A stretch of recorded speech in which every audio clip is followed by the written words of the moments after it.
Let's start. सो हम कुछ topics में जा रहे हैं, इंपॉर्टेंट टॉपिक्स हैं। एंड अभी एग्ज़ाम जो भी बच्चे नहीं दे रहे तो 19 को जिनका है उनके लिए ये बहुत इंपॉर्टेंट है। आफ्टर दैट आपके पेडागॉजी पेपर्स, आपके सिलेबस में भी ये मेंशन है जो आपके एएनयू और बीएड सिलेबस में है। एंड प्लस ये सारे टॉपिक्स आपको फर्दर जो भी जितने भी एग्ज़ाम्स होंगे, एंट्रांसेस होंगे और टेट एग्ज़ाम्स होंगे उसके लिए इंपॉर्टेंट है, बहुत बहुत इंपॉर्टेंट है। तो इन सारे नोट्स को आपको नोट डाउन करके रख लेना है, ठीक है। जितना नोट्स दिया गया उतना इनफ है आपके पेडागॉजी के लिए, मतलब पेडागॉजी, सीडीपी और जो भी पोर्शन का 20-30 मार्क का कोई कोई एग्जाम्स में आता है उसके लिए बहुत ही इंपॉर्टेंट है, ठीक। उतने पोर्शंस को कमिंग जब तक जॉब नहीं लगता तब तक आपके पास ये रहना चाहिए। टीचिंग जॉब्स में अगर जाना चाहते हो उसके लिए ये सारे नोट्स आपके पास अवेलेबल होना चाहिए, ठीक। तो वो नोट्स को आप नोट डाउन करेंगे एंड रख लेंगे, ठीक। चलो अभी फर्दर हम लोग टॉपिक स्टार्ट करें, एक अच्छा सा टॉपिक से स्टार्ट करेंगे। फर्स्ट जो टॉपिक है वो हम लोग लर्निंग टीचिंग का ले रहे हैं, लर्निंग पोर्शन से ले रहे हैं क्योंकि लर्निंग टीचिंग से 1-2 क्वेश्चंस रहते हैं। सो लर्निंग क्या है, लर्निंग के टाइप्स, मतलब आपका बोल सकते हैं कि जो शिक्षण होते हैं और अधिगम होता है। तो शिक्षण मतलब पढ़ाना, टीचिंग होता है, बट अगर अधिगम करो तो वो आपका लर्निंग होता है। तो लर्निंग के पॉइंट ऑफ व्यू में होगा, ठीक। चलो 97 आ गए हैं। टोटल हमारा अभी स्टूडेंट का स्ट्रेंथ है 628 एंड 628 से ओनली 98, मतलब 100 क्रॉस करेगा। देखते हैं कितने बच्चे आते हैं। स्क्रीन विजिबल है, देखो फटाफट देखो।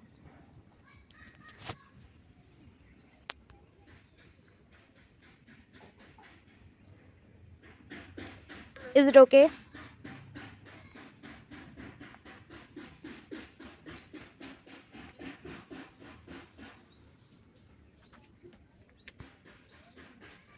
वेट, जो न्यू स्टूडेंट्स हैं उनके लिए बोल दे रही हूँ, अगर कुछ भी प्रॉब्लम हुआ तो मैसेज करना या कॉल डायरेक्ट कर सकते हो। बट आपको अगर सुनाई नहीं दे रहा है या कुछ भी इशू हो रहा है तो वो आप नेट को थोड़ा ऑफ करना, अगेन ऑन करना या ज्वाइन मतलब एग्जिट करके फिर से ज्वाइन करना ग्रुप में, देन हो जाएगा, ठीक। एंड फिर से बोल दिया, happy Makar Sankranti to all of you and good morning, welcome to class. The first point is learning. Learning क्या होता है? लर्निंग का हिंदी का मतलब होता है अधिगम, सीखना, ठीक है। अब अगर सीख रहे हो तो क्या क्या पॉइंट है? पहला है learning as a process. Learning एक प्रोसेस है, प्रक्रिया है, ठीक है।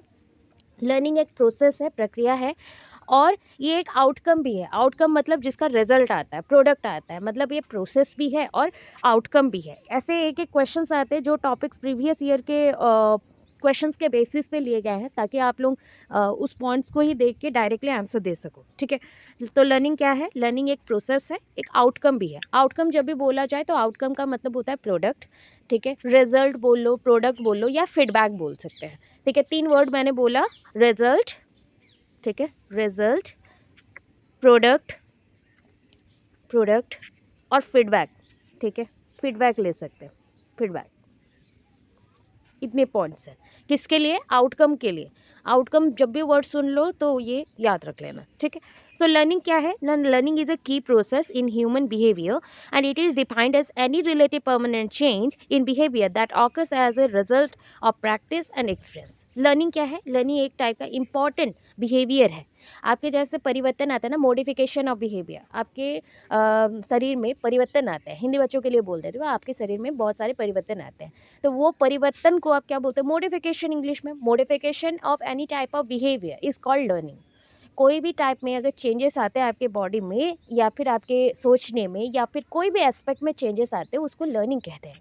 सो लर्निंग इसलिए बहुत इंपॉर्टेंट है and it is defined as any relative permanent change. देखो कोई भी चेंजेस हो सकते हैं, वो छोटा बड़ा कुछ भी चेंजेस हो सकता है। Relative permanent change in behaviour, in behaviour that occurs as a result of practice. Behaviour में क्यों चेंजेस आए?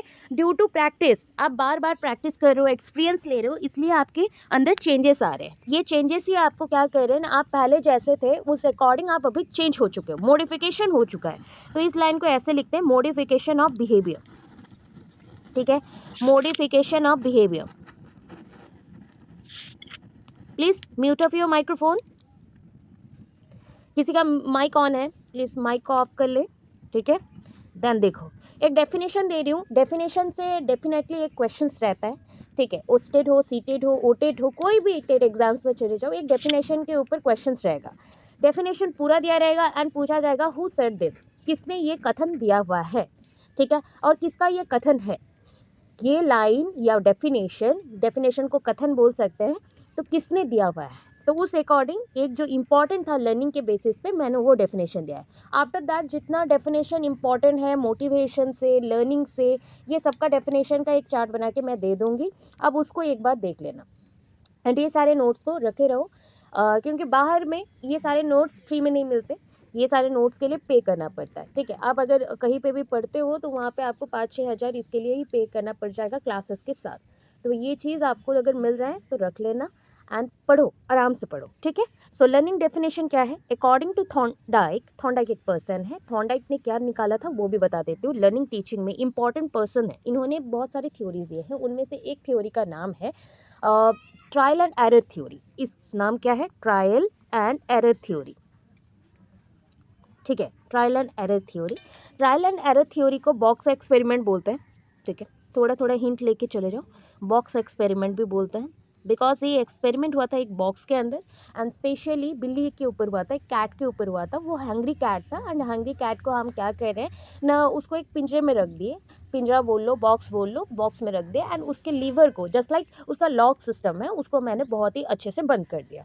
अभी क्या करेगा हंग्री कैट, बार बार अपने पॉज से या क्लॉथ से उसको स्क्रैच करना स्टार्ट करेगा, स्क्रैचिंग करेगा, क्यों, उसको बाहर निकालना है। बाहर क्या स्टिमुली दिया गया है, फिश दिया गया है, तो फिश रखा गया है प्लेट में जो कि उसके लिए स्टिमुली है, वो रिस्पॉन्स क्या दे रहा है, स्क्रैच कर रहा है अपने बॉक्स के अंदर, जो कैसे भी करके ये बॉक्स ओपन होना चाहिए एंड बॉक्स से वो जैसे निकलेगा खाना खाएगा। तो वो मैक्सिमम ट्रायल ले रहा है एंड एरर्स होते होते होते होते एक टाइम ऐसा आएगा कि बाई चांस में वो डोर ओपन हो जाएगा एंड वो बाहर निकल के फिश को ईट कर सकता है। तो यही concept trial and error theory में है कि प्रैक्टिस जितना करोगे आपके एरर्स कम होते जाएंगे, आपके गलतियाँ करेक्शन होते जाएंगे एंड करेक्शन होते होते आप अपने गोल तक पहुंच जाओगे। इसके लिए सबसे इंपॉर्टेंट क्या होता है लर्निंग के लिए, एक पॉइंट आता है, हमेशा पूछा जाता है, 4 वर्ड्स दिए रहेंगे just like reinforcement, motivation, experience and none of the above. So उसमें से बोला जाएगा लर्निंग के लिए सबसे मोस्ट इम्पॉर्टेंट फैक्टर कौन सा है, तो दैट इज मोटिवेशन। जितना आप मोटिवेटेड रहेंगे उतना ही आपको सीखने के लिए और अच्छा लगेगा और आगे बढ़ने के लिए एक आपके अंदर जुनून आएगा, तो इसलिए मोटिवेशन इज इम्पॉर्टेंट, ठीक। अभी देखो लर्निंग की थ्योरी में थॉर्नडाइक के बारे में थोड़ा सा जाना, उनका कंसेप्ट जाना, क्योंकि ओस्टेड में ये क्वेश्चन बार बार आता है कि बॉक्स एक्सपेरिमेंट किसने डिस्कवर किया था। तो बॉक्स एक्सपेरिमेंट आपके थ्योरी के सिलेबस के अकॉर्डिंग 2 बॉक्स एक्सपेरिमेंट हुए थे, एक था स्किनर का ऑपरेंट कंडीशनिंग एंड और एक है थॉर्नडाइक का ट्रायल एंड एरर। तो थॉर्नडाइक का ट्रायल एंड एरर सबसे पहले आया था, स्किनर से भी पहले आया था, सो दैट फर्स्ट टाइम अगर बॉक्स एक्सपेरिमेंट बोला गया किसी ने भी तो वो थॉर्नडाइक ही होगा, ठीक है, ईएल थॉर्नडाइक। अभी देखो इनके पॉइंट ऑफ व्यू में क्या है, according to Thorndike learning is a gradual process. Gradual क्या होता है, मतलब जैसे देखो 1 के बाद 2 ही आएगा, 2 के बाद 3 आएगा, 3 के बाद 4 आएगा, तो ये सीक्वेंस क्या है कि एक एक करके बढ़ रहा है, ये सडनली इंक्रीज नहीं कर रहा, हाइक नहीं हो रहा है, तो ये चीज़ क्या बोला जाता है ना, ग्रेजुअल प्रोसेस बोलते हैं इनको, मतलब धीरे धीरे धीरे धीरे ये आगे बढ़ रहा है। तो learning is a gradual process where the individual will make many attempts to learn, यही पॉइंट अभी समझाया था। इंडिविजुअल्स ऐसा ग्रेजुअल प्रोसेस है जहाँ पे इंडिविजुअल जितने भी आप सब हैं धीरे धीरे उसको क्या करते हो, उस लर्निंग तक पहुँचने के लिए बहुत सारे ट्रायल्स लेते हो, अटेम्प्ट्स लेते हो, अटेम्प्ट्स बोलो ट्रायल्स बोलो, इस सेम अटेम्प्ट्स लेते हो एंड उसी अटेम्प्ट से कोई एक अटेम्प्ट सही हो जाएगा एंड उससे ही आपका रिजल्ट तक आप पहुँच जाओगे, वही होता है आपका लर्निंग। लर्निंग क्या है, learning is A change, learning एक चेंज है, परिवर्तन है, मैंने अभी बोला था modification of behaviour, change in behaviour is called learning. आपके एटीट्यूड में चेंज होगा, आपके थिंकिंग प्रोसेस में चेंज होगा, acquisition of new knowledge, acquisition word का मतलब होता है एक्वायरिंग, ग्रहण करना, एक्सेप्ट करना, सीखते जाना, तो वो आप जो कर रहे हो एक्वायरिंग कर रहे हो, मतलब धीरे धीरे धीरे धीरे आप अनकॉन्शियस और सबकॉन्शियस माइंड में कुछ सीख जा रहे हो, कुछ नॉलेज ऐसे ही देखते देखते सीख गए, तो उसको एक्विजिशन बोलते हैं। So acquisition of new knowledge through experience और ट्रेनिंग। सो लर्निंग क्या है, लर्निंग एक चेंज है एंड चेंज किस में आएगा, बिहेवियर में आ सकता है, एटीट्यूड में आ सकता है, एक्विजिशन ऑफ न्यू नॉलेज में आ सकता है एंड ये पॉसिबल कैसा है, थ्रू एक्सपीरियंस और ट्रेनिंग, ठीक है। अभी लर्निंग के कुछ कैरेक्टर्स हम दिखाते हैं, लर्निंग के कैरेक्टर्स और characteristics of learning. Characteristics of learning, तो ये एक ग्रेजुअल प्रोसेस है। क्या इंपॉर्टेंट है, ये ग्रेजुअल प्रोसेस है, धीरे धीरे आगे बढ़ेगा। कभी भी आप जीरो से अगर लर्निंग स्टार्ट किया था तो वो जीरो में नहीं रुकेगा। मे बी वो 10 हो सकता है, मे बी वो 25 हो सकता है, मे बी वो आगे बढ़ते बढ़ते 100 तक भी पहुंच सकता है, बट सडनली वो इंक्रीज करके 100 तक नहीं पहुंचेगा, वो धीरे धीरे बढ़ता है। सो जीरो में स्टार्ट किया हो तो जीरो में नहीं रहोगे, हमेशा उससे कुछ ना कुछ सीखे रहते हो, तो 1%, 2%, 3% ऐसे हाइक होता है और आगे बढ़ता है। देन ये लाइफ लॉन्ग प्रोसेस है, जस्ट लाइक डेवलपमेंट। डेवलपमेंट में भी लर्निंग ही करते हो। डेवलपमेंट, ग्रोथ एंड डेवलपमेंट याद है, ठीक है, ग्रोथ एंड डेवलपमेंट याद है। ग्रोथ क्या था, जो आपके क्या हो जाएंगे, क्वांटिटेटिव चेंजेस में आएंगे। जो ग्रोथ है वो क्वांटिटेटिव चेंजेस में आएंगे, मात्रात्मक होता है, और गुणात्मक अगर परिवर्तन आते हैं वो हो जाते हैं qualitative changes in development. Qualitative changes in development, so growth and development में यही चेंजेस चाहिए। ग्रोथ को क्या है, उसको मेजर कर सकते हो, उसको स्पेसिफिक यूनिट है, वो डेफिनेट पॉइंट पे जाके स्टॉप हो जाता है, उसका पैटर्न नहीं है, फिक्स पैटर्न नहीं है। बट डेवलपमेंट का एक फिक्स पैटर्न है कि पहले आएगा फिजिकल डेवलपमेंट, फिर आएगा कॉग्निटिव, फिर आएगा सोशल, फिर आएगा moral, language, emotional, and last में इन सब के वजह से बिहेवियर में चेंजेस आएंगे। सो सोचो, फिर से वहाँ पे बिहेवियर वर्ड आया तो ये क्या बन गया, लर्निंग बन गया। लर्निंग बन गया। सो development is also a type of learning and life long process होता है। डेवलपमेंट भी लाइफ लॉन्ग है, टू टूम जा रहा है, लाइफ लॉन्ग ये भी बोला गया। लर्निंग भी आपका लाइफ लॉन्ग है। लर्निंग का कोई एंडिंग नहीं होता, डेफिनेट स्टेप में वो एंड नहीं होगा या स्टॉप नहीं होगा या सीज नहीं होगा, ठीक है।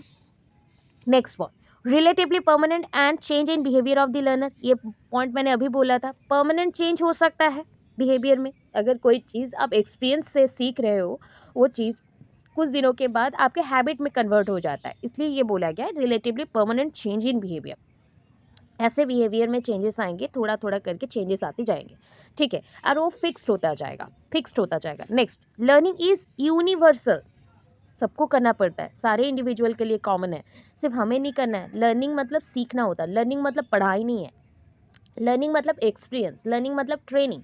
कोई भी चीज़ सीख रहे हो वो विजुअली सीखो, ऑडिटोरी के अकॉर्डिंग सीखो, या फिर कुछ काम करके सीखो, कुछ भी सीखो, तो अगर सीख रहे हो तो दैट इज़ कॉल्ड लर्निंग। वो एनिमल्स भी सीख सकते हैं, बर्ड्स भी, इंसेक्ट्स भी, हम भी, ठीक है, कुछ भी हो सकता है। बट ये स्टडी के साथ रिलेटेड है, ह्यूमंस के लिए ये स्टडी के साथ रिलेटेड है, एवरी टाइप ऑफ स्टडी के साथ रिलेटेड है, बिकॉज उससे भी हम लोग कुछ नया सीखते हैं, इसलिए ये क्या हो गया, यूनिवर्सल पॉइंट पे आया कि ये सबके लिए है। लर्निंग ये सब मतलब यूनिवर्सल, सबके लिए है। देन देखो, लर्निंग आपको और क्या सिखाता है, एडजस्टमेंट करना, how to adjust in the society और in every type of situation. Learning ही जब रहता है तो आप मॉडिफाई करना सीख जाते हो, खुद को थोड़ा सा चेंज करना सीख लेते हो, एंड अगर नीड हुआ तो आप वहाँ पे एडजस्टमेंट करना स्टार्ट करते हो। लर्निंग इज पर्पसिव, कुछ पर्पस के लिए ही लर्निंग होता है। समटाइम्स ये पर्पस लेस भी हो जाता है, समटाइम्स ये पर्पसफुल है, कभी कभी ये मतलब समटाइम्स बोलो, धीरे धीरे नहीं, एक आध जगह पे ये क्या हो जाता है कि ये पर्पसिव होता है, पर्पसफुल है, ठीक है, पर्पसिव है, और एक एक जगह पे ये पर्पस लेस भी हो सकता है। आप अपने एन्जॉयमेंट के लिए भी सीख सकते हो, तो एन्जॉयमेंट भी एक पर्पस है। आप अपने घर के काम के लिए और हेल्पिंग के लिए, अर्निंग के लिए सीख सकते हो, ये भी एक पर्पस है। तो मैक्सिमम टाइम ये पर्पसिव होता है, एक दो टाइम इसको पर्पसिव नहीं, सिर्फ हम लोग बोल सकते हैं ऐसे ही सीख रहे हैं, तो दैट इज नेग्लिजिबल पॉइंट्स, ठीक है, इतना क्लियर है। प्रोसेस ऑलवेज, मैंने ये बोला है, लाइफ लॉन्ग प्रोसेस है, मतलब कंटिन्यूस प्रोसेस है। एवरी डे आप जब मॉर्निंग में उठते भी हो ना, उठने के बाद कुछ भी एक न्यूज़पेपर में भी देखो या फिर सराउंडिंग में देखो, कुछ एक चीज़ जो न्यू है, आप नहीं जानते, वो अगर देख लिया, देख के कुछ याद रख लिया, वो भी लर्निंग है। So learning is continuous process, हमेशा चलते रहता है, निरंतर है, इसका एंडिंग नहीं होता। एंडिंग कब आएगा, जब हमारा डेथ हो जाएगा, ठीक है, उसके साथ हमारा लर्निंग वहाँ पे एंड हुआ। ट्रांसफरेबल है, learning also transferable, that means आप ट्रांसफर कर सकते हो, you can transfer this from one person to another person, just like heredity. Just like heredity, आनुवंशिक जो गुण होते थे जो ट्रांसफर हो सकते थे, वैसे ही लर्निंग भी है। लर्निंग एक जगह से दूसरे जगह को नहीं जाएगा, एक पर्सन से दूसरे पर्सन को जाएगा। सपोज आप सीख चुके हो, आप पॉइंट्स को सीख चुके हो, एक्सपीरियंस ले चुके हो, एंड उसी एक्सपीरियंस को अपने बच्चों को दे रहे हो, अपने आसपास के लोगों को दे रहे हो, या अपने स्टूडेंट्स को दे रहे हो, so that is also called transferable of learning points, ठीक है, ट्रांसफर हो सकता है। नेक्स्ट, मोडिफिकेशन ऑफ बिहेवियर पहले समझा चुके हैं, सो ये कैरेक्टरिस्टिक्स हो गया लर्निंग का। आफ्टर दैट देखो, जो जो इम्पॉर्टेंट है, मतलब मैं पूरा बुक नहीं दे रही हूँ, इसको बनाने में बहुत टाइम लगा है, ठीक है, इतने सारे नोट्स को बनाने में मैंने प्रीवियस ईयर से बनाया हुआ है, रखा हुआ था कि जिनको ज़रूरत पड़ता है मैं देती हूँ, ठीक है। तो इन सारे नोट्स को अच्छे से माइंड में फिक्स करो, धीरे धीरे मैं सिखा रही हूँ, एंड ये वीडियो भी आपके लिए बना हुआ रहेगा, जब आपको ज़रूरत पड़े आप देख सकते हो, ठीक है। इंपॉर्टेंट, अनदर इंपॉर्टेंट डेफिनेशंस क्या है। फर्स्ट डेफिनेशन जो पूछा जाता है बार बार, दो पर्सन्स के नाम बोल रही हूँ, एक है crow and crow, second definition है वुडवर्थ का। एक होता है वुडबर्थ, एक होता है वुडवर्थ, ठीक है, ये वुडबर्थ का है, ठीक है, वुडबर्थ का है। सो क्रो एंड क्रो के according learning is the acquisition of habit. Crow and crow के अकॉर्डिंग क्या है ना, learning is the acquisition of habit, habit को सीखना, नॉलेज को सीखना, एटीट्यूड्स को सीखना, सिंपल सा बोला गया। क्रो एंड क्रो के अकॉर्डिंग लर्निंग क्या है, एक्विजिशन ऑफ हैबिट्स, हैबिट सीखना, नॉलेज लेना और एटीट्यूड सीखना, ये सारा लर्निंग का ही पॉइंट ऑफ व्यू है। वुडबर्थ के अकॉर्डिंग क्या है देखो, द प्रोसेस ऑफ एक्वायरिंग और acquisition of knowledge, habit and attitude, same points है। ये बोल रहा है क्या, लर्निंग क्या है ना, is the acquisition of habit, knowledge, attitudes. Crow and crow ने बोला था, यहाँ पे इतना ही मेंशन हुआ, द प्रोसेस, बस प्रोसेस एक वर्ड ऐड हुआ है, द प्रोसेस ऑफ एक्वायरिंग और acquisition of habits, knowledge, attitudes. इसलिए बहुत बच्चे कंफ्यूज होके दोनों ऑप्शंस देने से कंफ्यूज हो जाते हैं। बस एक वर्ड है द प्रोसेस, जहाँ पे प्रोसेस वर्ड ऐड हुआ तो वो वुडबर्थ का हो जाएगा, जहाँ पे नॉर्मल है तो वो क्रो एंड क्रो का हो जाएगा।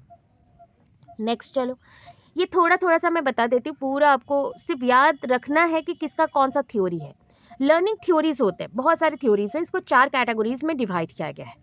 लर्निंग थ्योरीज को 4 कैटेगरीज में डिवाइड किया गया है। पहला है बिहेवियरिज्म, सेकंड है कॉग्निटिविज्म, थर्ड है कंस्ट्रक्टिविज्म एंड फोर्थ है ह्यूमनिज्म।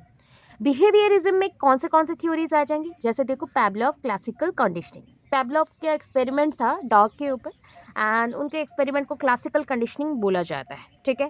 पैवलोव बहुत ही इंपॉर्टेंट पर्सन है, ठीक है। 1904 में उनका एक एक्सपेरिमेंट आया था पैवलोव का क्लासिकल कंडीशनिंग थ्योरी, ठीक है। देन क्या आया, वाटसन बिहेवियरिज्म। वाटसन बिहेवियरिज्म ये बिहेवियर के ऊपर, कैसा बिहेवियर एक्वायर करते हो, कैसे मॉडिफिकेशन होता है, उसके ऊपर पॉइंट ऑफ व्यू दिए थे। थॉर्नडाइक का trial and error theory, Skinner operant और इंस्ट्रूमेंटल कंडीशनिंग थ्योरी। देखो कुछ कुछ टर्म्स एक्स्ट्रा दे रही हूँ, इसी से एमसीक्यूज आने के चांसेस रहते हैं। स्किनर ऑपरेंट और इसको इंस्ट्रूमेंटल कंडीशनिंग थ्योरी भी बोलते हैं, इंस्ट्रूमेंटल कंडीशनिंग थ्योरी भी बोला जाता है। नेक्स्ट क्या आया 5th पॉइंट पे, Clark Hull's drive reduction theory, Clark Hull's और ड्राइव रिडक्शन थ्योरी। ये रिड्यूसिंग पॉइंट पे है, कैसे एक कैरेक्टर रिड्यूस होता है और न्यू कैरेक्टर्स आते हैं, उस पॉइंट्स को लेके इन्होंने ड्राइव रिडक्शन थ्योरी बनाया।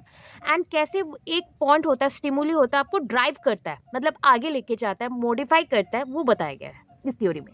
फिर आया गैगनेस हायरार्की थ्योरी। गैगनेस हायरार्की थ्योरी में आपके जो नीड्स के बेसिस पे थ्योरीज मेंशन है कि आपको जो जो चीज़ें ज़रूरत होती है उसके बेसिस पे आपका रेंज हाई होते चलता है। हमेशा आप एक रेंज में नहीं रहते, आपका रेंज चेंज होता है एज पर योर नीड, आपके नीड के हिसाब से। कॉग्निटिविज्म में आ जाओ, तो कॉग्निटिविज्म हो गया जो रिलेटेड टू साइकोलॉजी है और दिमाग से जुड़ा हुआ है, that is related to your brain, ठीक है। So insightful learning theory, insightful learning theory, इसको कोलार्स थ्योरी भी बोलते हैं और जेस्टाल्ट थ्योरी भी बोला जाता है। कोलार्स थ्योरी और जेस्टाल्ट थ्योरी बोलते हैं। वर्डीमियर, कोपका एंड कोलार, ये 3 पर्सन ने मिलकर ये एक्सपेरिमेंट किया था। जेस्टाल्ट थ्योरिस्ट बोले जाते हैं इन लोगों को, ठीक है। थोड़ा थोड़ा इन्फॉर्मेशन दे रही हूँ, रिपीटेडली सुन लेना, कोई पॉइंट नहीं, कोई प्रॉब्लम नहीं होगा। पॉइंट ये है कि इनको जेस्टाल्ट थ्योरी बोला जाता है। 3 पर्सन्स हैं, 3 पर्सन का नाम क्या क्या है, कोपका, कोलार एंड वर्डीमियर। तो ये 3 पर्सन ने मिलके इंसाइटफुल लर्निंग थ्योरी निकाला था। एक मंकी के ऊपर आया था, मंकी चिंपांजीज को लेके ये एक्सपेरिमेंट हुआ था। एंड जो इम्पोर्टेंट मतलब एनिमल है वो मंकी और चिंपांजी है, तो उनका जो हम चेक करें कि वो उनका IQ कितना है, वो कितना समझ पा रहे, उस अकॉर्डिंग ये थ्योरी बना था। एंड इस थ्योरी में जो इम्पोर्टेंट मंकी था, जिन्होंने पूरा एक्सपेरिमेंट को अच्छे से कंडक्ट करके दिखाया था, मतलब प्ले करके दिखाया था, उसका नाम था आपका सुल्तान। याद रखना है सुल्तान है, ठीक है, इतना याद रखो। नेक्स्ट में आ जाओ, हेव्स न्यूरोफिजियोलॉजिकल थ्योरी। ये आपके लिए इंपॉर्टेंट नहीं है, ये थोड़ा मेडिकल टर्म्स के अकॉर्डिंग जाता है। न्यूरोफिजिकल, जो कि आपका बॉडी का जितनी भी फिजियोलॉजिकल प्रोसेस है बॉडी के विद इन, जैसे एक्सक्रेशन होता है, रेचन क्रिया, ठीक है, आप सांस लेते हो, that is a respiration, excretion हो गया, रेस्पिरेशन हो गया, डाइजेशन, हजम करते हो खाना, तो ये जितने भी प्रोसेसेस है ना आपके न्यूरॉन्स के थ्रू चलता है, ये बोला गया है। एंड उस अकॉर्डिंग लर्निंग भी होता है आपके बॉडी में, कुछ कुछ चीज़ें आपके बॉडी के ऑर्गन्स भी आपसे ही सीखते हैं, आप जो देखते हो उसी से आपके ऑर्गन्स भी वैसे ही ट्राई करते हैं बनने को। सो ये पॉइंट्स हेव्स न्यूरोफिजियोलॉजिकल थ्योरी बोला गया। देन पियाजेस कॉग्निटिव थ्योरी में 4 स्टेजेस हैं एंड ये स्विस साइकोलॉजिस्ट है, इन्होंने बच्चों के ऊपर एक्सपेरिमेंट किया था एंड इनका जो कंसेप्ट है वो यूजेनिक्स के साथ जुड़ा हुआ है और इनके कंसेप्ट पे 4 पॉइंट्स हैं, 4 स्टेजेस हैं। 4 स्टेजेस का नाम है sensory motor, pre operational, concrete operational, formal operational. And sensory motor में सेंसेस का यूज़ होता है, नॉर्मली रिफ्लेक्सेस रहते हैं एंड रिफ्लेक्स के अकॉर्डिंग बच्चा ऑब्जेक्ट परमानेंट सीखता है, जो कि एक ऑब्जेक्ट ऐसा दिखता है, उसका शेप ऐसा है और इस ऑब्जेक्ट का नाम ये हो सकता है। इतना इन्फॉर्मेशन बच्चा इस स्टेज में लेता है सेंसरी मोटर में। अगर बच्चा प्री ऑपरेशनल में चला गया तो 3 पॉइंट्स आते हैं प्री ऑपरेशनल में, जैसे कि बच्चे को ईगोसेंट्रिज्म हो जाता है, जैसे मेरे पापा मेरे हैं, मैं किसी को नहीं दूंगा, शेयर नहीं करूंगा, मेरी मदर है, मेरी मम्मी है, ये मेरा चीज़ है, ऐसा चीज़ आता है ईगोसेंट्रिज्म में। अगर मैं बोलूँ ईगोसेंट्रिज्म से और एक पॉइंट पे आ जाओ, एनिमिज्म। सो एनिमेटेड जो डॉल्स है, कार्टून्स है, वो सारे रियल है एज लाइक ह्यूमन, जैसे इंसान होते हैं वैसे ही होता है। देन आता है और एक पॉइंट, दैट इज सेंट्रेशन। ठीक है, एक ही पॉइंट पे उनका फोकस रहता है, बिकॉज बच्चे हैं 0 to 2 में सेंसरी मोटर में थे, यहाँ पे 2 to 7 है, तो ये एक साथ 2-3 काम नहीं कर सकते, एक टाइम पे एक ही काम पे फोकस रहता है, इसलिए एक ही थॉट प्रोसेस चलता है, इसलिए इसको सेंट्रेशन बोला गया। नेक्स्ट पॉइंट पे आता है, ये आपका प्री ऑपरेशनल था, कॉन्क्रीट ऑपरेशनल। तो कॉन्क्रीट ऑपरेशनल में क्या होता है, ठीक है, सुनते जाओ बिकॉज मैं थोड़ा थोड़ा करके हर एक पॉइंट का इन्फॉर्मेशन दे रही हूँ जो इंपॉर्टेंट है। कॉन्क्रीट ऑपरेशनल में क्या है, जस्ट लाइक इरिवर्सिबिलिटी एक वर्ड आता है और यहाँ पे पॉइंट ये ऐसा है कि यहाँ पे बच्चे का लॉजिकल थिंकिंग स्टार्ट हो गया है। ठीक है, लॉजिकल थिंकिंग स्टार्ट हो गया, बच्चा सोच सकता है, समझ सकता है एंड पॉइंट्स को जो सेंट्रेशन पॉइंट था वो डिसेंट्रेशन में आ सकता है, मतलब एक साथ अभी 7 से 11 साल का बच्चा है, बहुत कुछ सोच समझ सकता है। ठीक है, इतना पॉइंट है। लास्ट में आ जाओ, that is a formal operational जो स्टेज है, उसमें बच्चा क्या कहता है कि नॉर्मली रिवर्सिबिलिटी पॉइंट पे जा सकता है, एक पॉइंट से आया था तो उस पॉइंट तक वापस जा सकता है। नेक्स्ट पॉइंट में है, वहाँ पे बच्चा एब्स्ट्रैक्ट एंड लॉजिकल दोनों थिंकिंग कर सकता है, रीजनिंग कर सकते हैं, जो पॉइंट्स उनको लगता है कि यहाँ पे नीड है। आइडेंटिटी कन्फ्यूजन इस स्टेज में होता है, तो आइडेंटिटी क्रिएट करना स्टार्ट करते हैं, बहुत ही ज़्यादा स्ट्रॉन्ग उनका मतलब कन्फ्यूज़न रहता है, तो वो कन्फ्यूज़न यहाँ पे धीरे धीरे उनको क्लियर करना स्टार्ट करते हैं, लीडरशिप कैरेक्टर डेवलप होता है। तो इतने पॉइंट्स आ गए आपके ये 4 स्टेजेस में, पियाजेस के कॉग्निटिव थ्योरी में ये 4 स्टेज है। प्लस एक पॉइंट और है, स्कीमा। अगर किसी ने कंफ्यूज किया कि स्कीम एंड स्कीमा के अंदर डिफरेंस क्या है, स्कीम मतलब होता है, जैसे कि स्कीम हम लोग बोलते हैं, नॉर्मल स्कीम बोला जाता है ना, स्कीम मतलब कोई ऑपरेशन, कोई एक्टिविटीज़। अगर स्कीमा बोल लिया तो नॉलेज यूनिट, स्कीमा बोल दिया तो knowledge unit.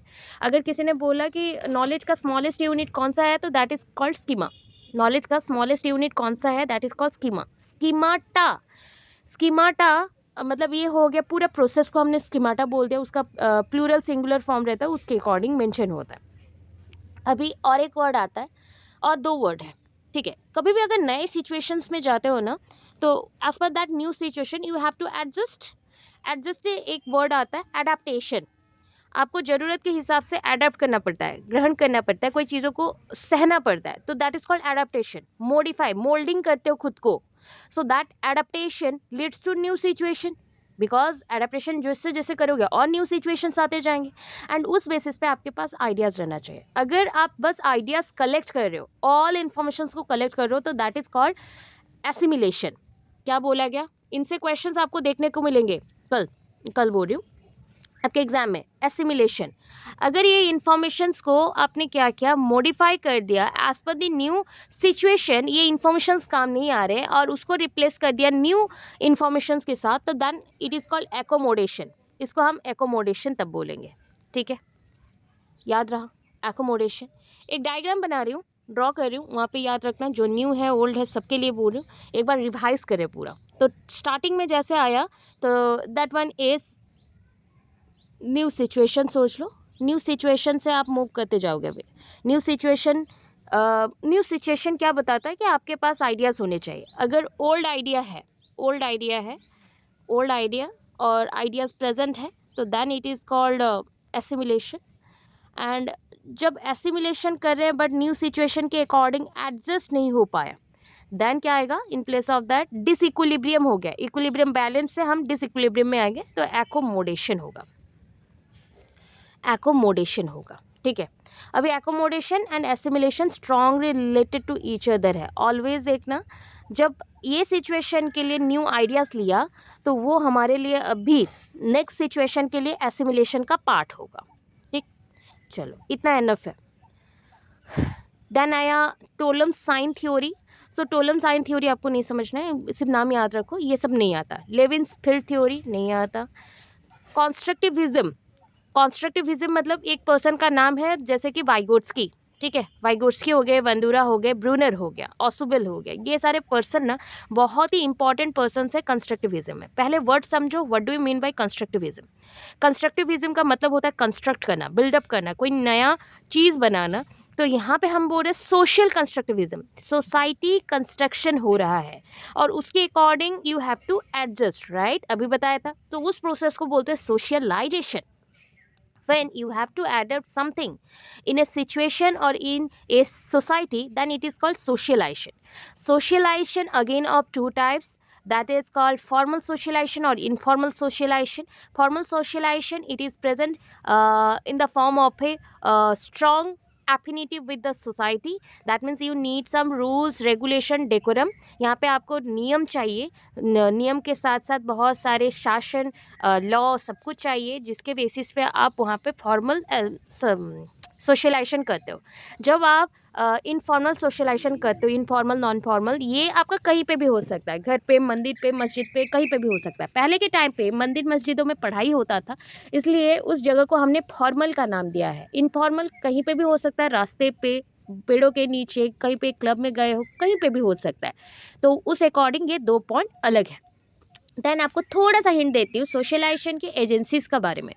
There are two types of agencies, एक होता है प्राइमरी एजेंसी, एक होता है सेकेंडरी एजेंसी। प्राइमरी एजेंसी कौन है? फैमिली, क्योंकि आप सीखना या फिर सोशलाइजेशन पॉइंट घर से ही स्टार्ट करते हो। आपके जो कैरेक्टरिस्टिक्स मतलब फिक्स्ड होते हैं एज पर योर जेंडर, वो आपके घर से ही स्टार्ट होता है।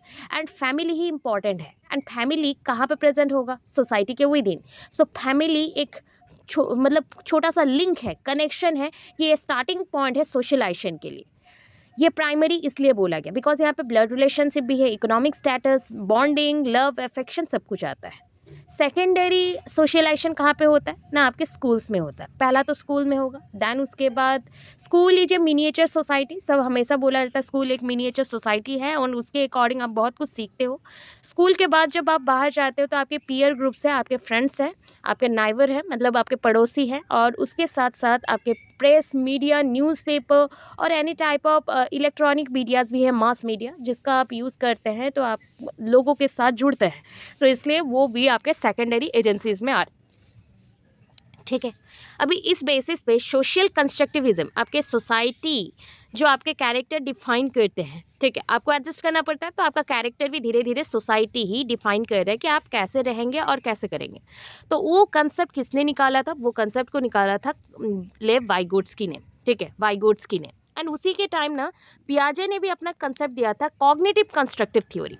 ये सोशल कंस्ट्रक्टिव है, ये कॉग्निटिव कंस्ट्रक्टिव है। मतलब उन्होंने बोला नॉलेज को लेके ज्वाइन कर दिया कंस्ट्रक्शन के साथ, मतलब सोसाइटी के रूल्स के साथ। तो ये दोनों में कंफ्यूजन बहुत आते गया एंड बोला जा रहा है नॉलेज रहने से आप कुछ सीखते जाओगे और सीखते सीखते आप एडजस्ट हो जाओगे कहीं पे भी।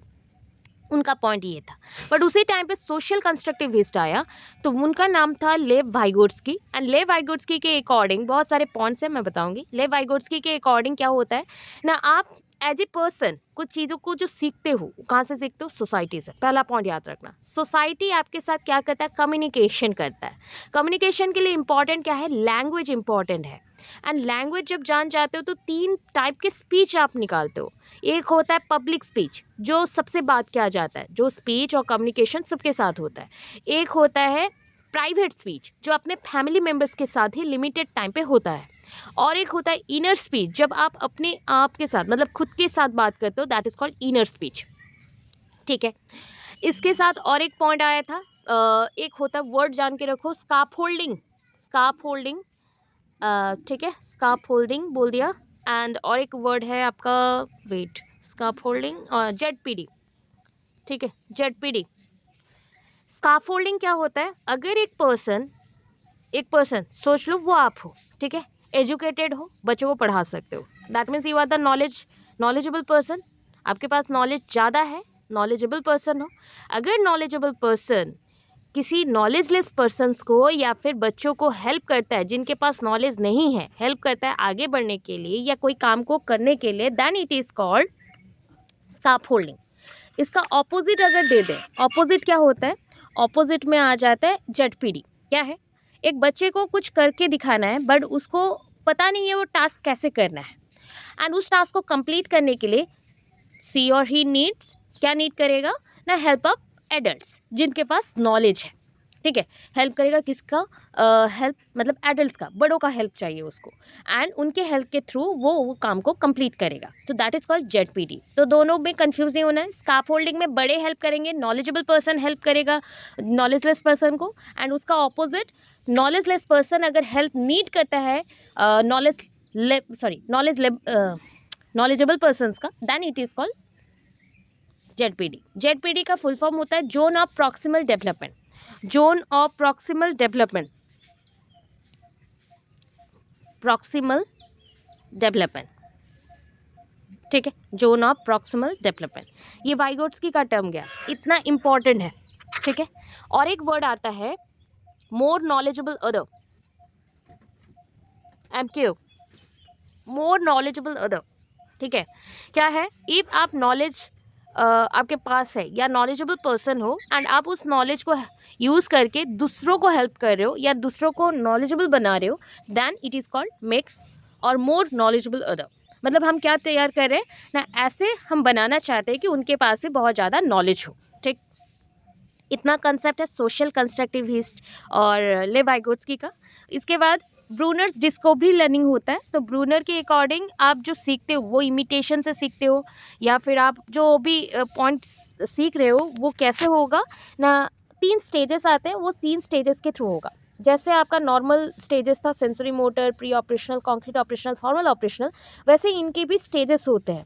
ठीक है, उस स्टेजेस के अकॉर्डिंग बच्चा यहाँ पे धीरे धीरे करके सीखता है। ठीक है, बच्चे को जितना आप एक्सपीरियंस दोगे उतना अकॉर्डिंग वो सीखेगा, और उस सीखने के लिए बच्चे को ओपन छोड़ना पड़ेगा कि वो डिस्कवर कर सके अपने आप को कि किस पॉइंट पे वो जानता है, किस पॉइंट में उसका इंटरेस्ट है, उस अकॉर्डिंग। ठीक, नेक्स्ट देखो Ausubel's meaningful learning theory. Meaningful learning है, कोई भी चीज़ सीखना नहीं है, मतलब एनी टाइप ऑफ थिंग आया किसी को भी सीख लिया, ऐसा नहीं है। जो आपको इंपॉर्टेंट लग रहा है, मीनिंगफुल है, मीनिंगलेस नहीं, मीनिंगफुल है, और जिससे आपको थोड़ा सा बेनिफिट मिलेगा या फिर लोगों को बेनिफिट मिलेगा आपसे, उस टाइप के लर्निंग को सीखना चाहिए। By observation, by imitation, by modelling process. 3 चीज़ बोला, by observation, by imitation and observation, एक वर्ड लिया। ठीक है, ऑब्जर्वेशन, इमिटेशन,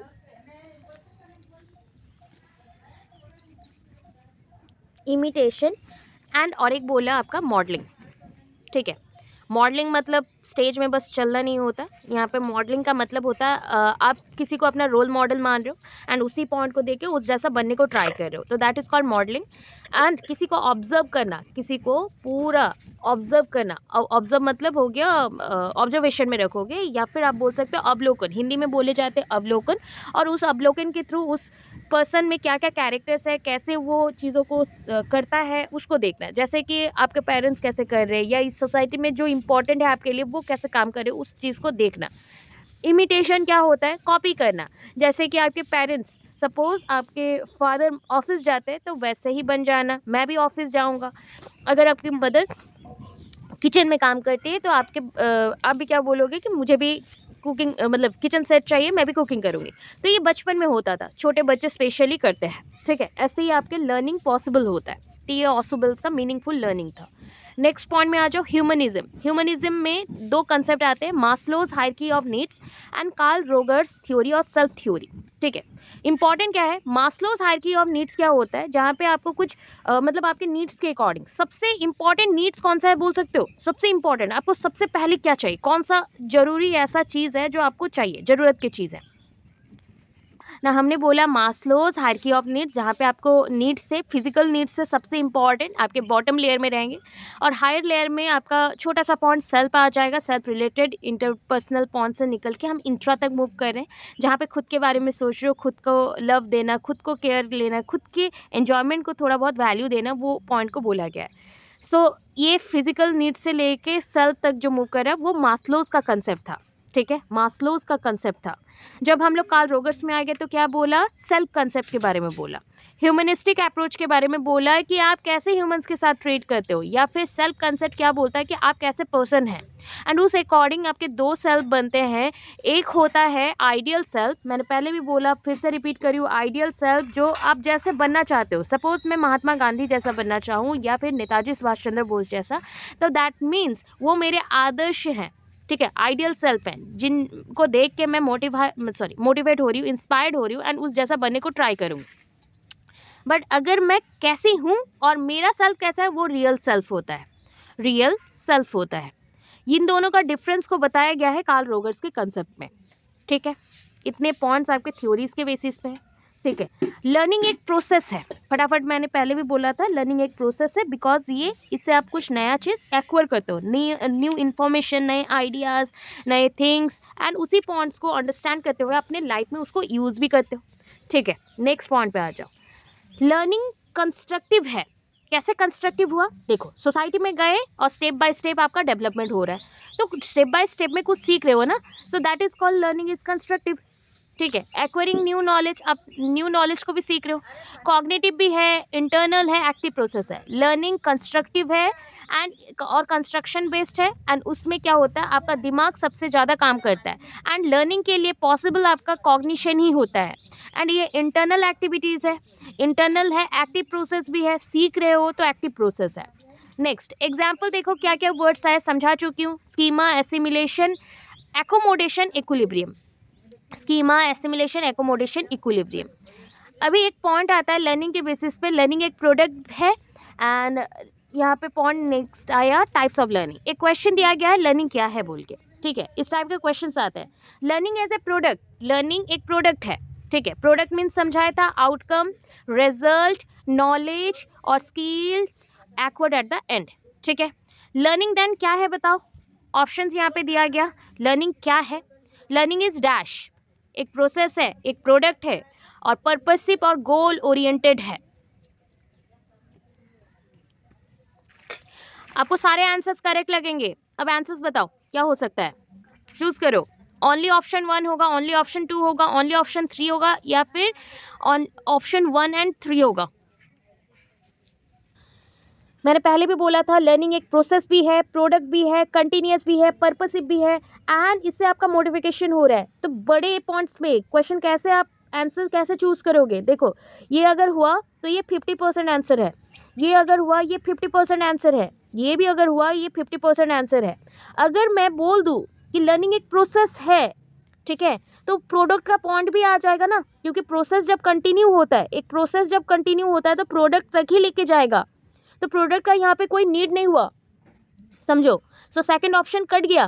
थर्ड ऑप्शन में बोला कि प्रोसेस मतलब लर्निंग एक प्रोसेस है, वो पर्पसिव भी है एंड गोल ओरिएंटेड भी है, आपको आपके गोल तक भी पहुंचाता है, डेस्टिनेशन तक पहुंचाता है, प्लस आपका जो पर्पस है वो भी फुलफिल करता है। तो इसलिए लर्निंग का पॉइंट ये आया कि ऑप्शन 1 एंड 3 दोनों होंगे, इसलिए 100% बनेगा, ठीक है। ऐसे क्वेश्चंस मिले तो अच्छे से सोचना, ब्रॉडर पॉइंट पे क्या आ रहा है, बड़े पॉइंट पे क्या आ रहा है, पर्पसिव भी है, ये कोई पर्पस के लिए भी आप लर्निंग करते हो, नॉर्मल भी लर्निंग करते हो, एक प्रोसेस भी है, गोल ओरिएंटेड भी है।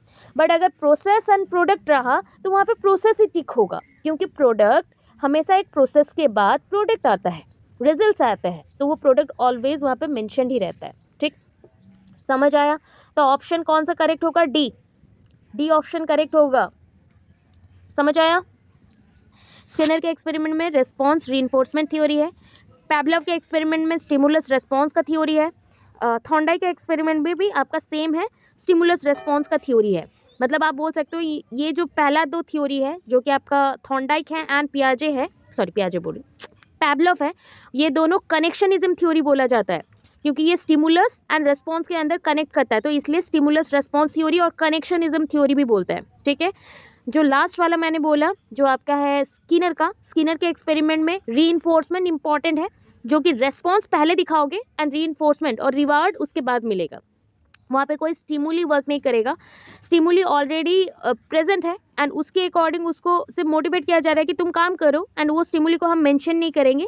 बाद में अगर उसका रिस्पॉन्स अच्छा रहा तो उसके लिए पॉजिटिव स्टिमुली बन के या रीइंफोर्समेंट बन के क्या आएगा, रिवार्ड्स बन के क्या आएगा, कोई भी एक आइटम आएगा या कोई भी एक खाना आ सकता है, कोई भी एक प्रेजिंग पॉइंट आ सकता है, कमेंट आ सकता है, कम्प्लीमेंट आ सकता है। ये पॉइंट्स रहा, ठीक।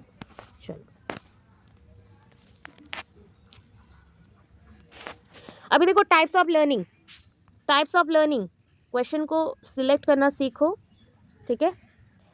मैं ट्राई कर रही हूँ अगर हो गया तो सीटेट के ना एक पूरा बुक बना रही हूँ, ठीक है। सीटेट का कुछ 200-300 पेज का मैं बुक बना दूँगी, जो कि आपको जितने भी क्वेश्चंस हैं अब तक के लिए 2022-23 तक का जितने क्वेश्चंस हैं जो आ चुका है 2-3 एग्ज़ाम्स में, मतलब जैसे यूपी टेट हो गया या सी टेट हो गया, एस टेट हो गया, तो ये सब में आया हुआ है, तो उसको कलेक्ट करके मैं आपको क्वेश्चंस दे दूँगी, उसको मैं टाइप करके फिर दे दूँगी, ठीक है। धीरे धीरे आप लोग पढ़ते जाना, ऐसा कोई हड़बड़ी नहीं है कि मैम एक दिन में कैसे करें, आप लोग बस फर्स्ट ईयर में हो, टाइम है बट धीरे धीरे करना है बोल के पहले से ही दे रही हूँ, ठीक है। अभी देखो टाइप्स ऑफ लर्निंग क्या है। टाइप्स ऑफ लर्निंग बहुत वेराइटीज़ के हैं, सिंगल सिंगल लाइन में बोला है, बुक में बहुत बड़े बड़े हैं, सिंगल सिंगल लाइन में बोल रही हूँ। ये आपका ना लर्निंग टीचिंग बुक है, ठीक है। जो ANU एंड YVU स्टूडेंट्स हैं उनके सेकंड सेमेस्टर में लर्निंग टीचिंग है, ये सारे नोट्स उसमें काम आने वाले हैं, नोट्स लिख के रखो। एंड जो फर्स्ट ईयर के स्टूडेंट्स हैं जो कि कुरुक्षेत्र बच्चे, उनका लर्निंग टीचिंग पेपर में ये एक लॉन्ग क्वेश्चन है, वो भी पहला यूनिट का फर्स्ट लॉन्ग क्वेश्चन चल रहा है, अभी तक पहला यूनिट का फर्स्ट लॉन्ग क्वेश्चन में ही हो, ठीक है। So types of learning: signal learning, concept learning, motor learning, verbal learning, discriminate learning, learning principles, problem solving, attitude learning, ठीक है। अभी देखो सिग्नल लर्निंग क्या होता है, सिग्नल से समझना। जैसे आप रोड्स में जाते हो ना, सो ट्रैफिक लाइट्स होता है, वो भी आपके सिग्नल्स हैं, साइन सिग्नल सिंबल्स, तो उससे अगर कुछ सीख रहे हो दैट मीन्स वैसे टाइप के सिंबल्स सिग्नल्स, या किसी ने आपको कुछ हैंड मूवमेंट्स करके दिखाया या फिर कुछ बोल के दिखाया बट साउंड नहीं आ रहा है, तो उस टाइम पे आप जैसे सिग्नल को पकड़ते हो एंड पॉइंट को समझ लेते हो, वैसे टाइप के लर्निंग को सिग्नल लर्निंग बोलता है। सिग्नल बोल रही हूँ, सिंगल लर्निंग नहीं, सिग्नल लर्निंग, ओके। देन देखो कंसेप्ट लर्निंग। कंसेप्ट तो जानते हो, जब हम लोग पूरे कंसेप्ट को अच्छे से पढ़ते हैं डिटेल्ड फॉर्म में, जैसे कि हमने पॉइंट को यहाँ पे क्या किया है, यहाँ पे पॉइंट बोला, we learn many things from our childhood and our mental abilities develop, ठीक है। हम अपने चाइल्डहुड से बहुत सारे कंसेप्ट्स को पढ़ रहे हैं एंड उसके साथ साथ देखो हमारा मेंटल एबिलिटीज भी डेवलप हो रहा है कि नहीं। आप पहले अगर साइंस को पढ़ रहे थे, बहुत ही छोटे पॉइंट्स में पढ़ रहे थे बट इंपॉर्टेंट रहता था, उसी को बेस करते हुए धीरे धीरे धीरे धीरे आप मॉडिफाई हो रहे हो, और ज़्यादा सीख रहे हो, और ज़्यादा सीख रहे हो, एंड उसी को यूटिलाइज करना स्टार्ट कर रहे हो, तो उससे क्या हो रहा है, आपका मेंटल डेवलपमेंट पॉसिबल हो रहा है, आपका मेंटल डेवलपमेंट पॉसिबल हो रहा है, मेंटल डेवलपमेंट पॉसिबल हो रहा है, मेंटल एबिलिटीज़ आ रहे हैं, आपके मानसिक जो संगठन है, वो बोला जाता है कि दिमाग का जो विकास हो रहा है, मानसिक संगठन है, वो आगे आगे बढ़ रहा है, पीछे नहीं जाएगा, विकास होता जाएगा। नेक्स्ट पॉइंट क्या आता है, मोटर लर्निंग। मोटर लर्निंग कितने टाइप्स का है बताना मुझे। मोटर लर्निंग मतलब मूवमेंट वाला, जो फिजिकल डेवलपमेंट का एक पार्ट है मोटर लर्निंग। आप जैसे वॉकिंग सीख लिया, रनिंग सीख लिया, स्केटिंग, राइटिंग, ये सब सीख लिया। अब बताओ, मैंने हिंट दे दिया है, कितने टाइप्स का है motor learning. How many types of motor learnings? 2 types. क्या क्या है, फटाफट बोलो, 2 टाइप्स क्या क्या है, जल्दी से, कितना याद है देखते हैं। फाइन एंड और एक gross, right, good. Fine and gross, so fine motor skill and gross motor skill. अभी क्विकली मैं बता रही हूँ, फाइन मोटर स्किल क्या होता है, जो छोटे छोटे मसल जहाँ पे काम करते हैं, जैसे holding a pen, holding a बोतल, तो आपके देखो फिंगर के मसल्स देखो, वहाँ पे जो मसल्स है उसका नाम है फ्लेक्सर मसल, फ्लेक्सर मसल बोलते हैं उसको, FLEXOR, flexor muscle. Flexibility show करता है, so that you can hold anything, आप पकड़ पाते हो, ठीक है। अगर आपका बड़े मसल्स का नाम बोलते हैं, जो ग्रॉस मतलब बड़े आकार में, ठीक है। सो जैसे वॉकिंग हो गया, रनिंग हो गया, जंपिंग, स्विमिंग, ये सारे आपके आ जाएंगे ग्रॉस में, ठीक है, जहाँ पे बड़े बड़े मसल्स काम कर रहे हैं, जैसे कि आपके पैरों के मसल्स, पूरे आर्म्स, हाथों के मसल्स एक्सेट्रा, ठीक है। चलो नेक्स्ट पॉइंट पे चलते हैं। ओके देन देखो नेक्स्ट क्या है, मोटर लर्निंग हो गया। मोटर लर्निंग के बाद आ जाओ वर्बल लर्निंग।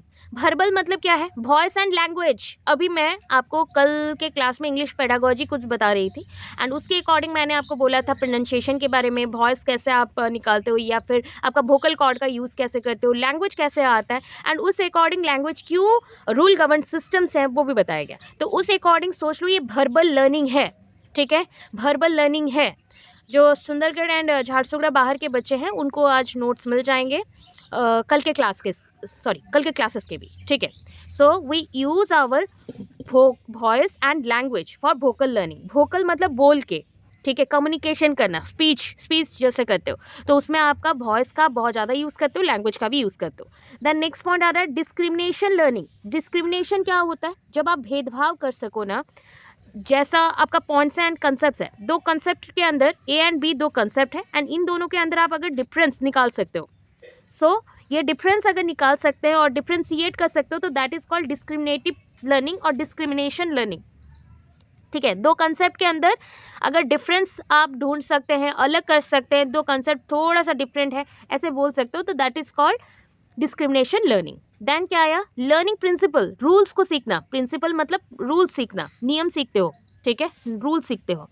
देन क्या आया 8 नंबर पॉइंट पे, दैट इज एटीट्यूड लर्निंग। और एटीट्यूड लर्निंग जहाँ पे आप अपना जो कैरेक्टर है और एक्सप्रेशंस है और डिफरेंट टाइप ऑफ बिहेवियर है उसको क्या करते हो, फिक्स करते हो।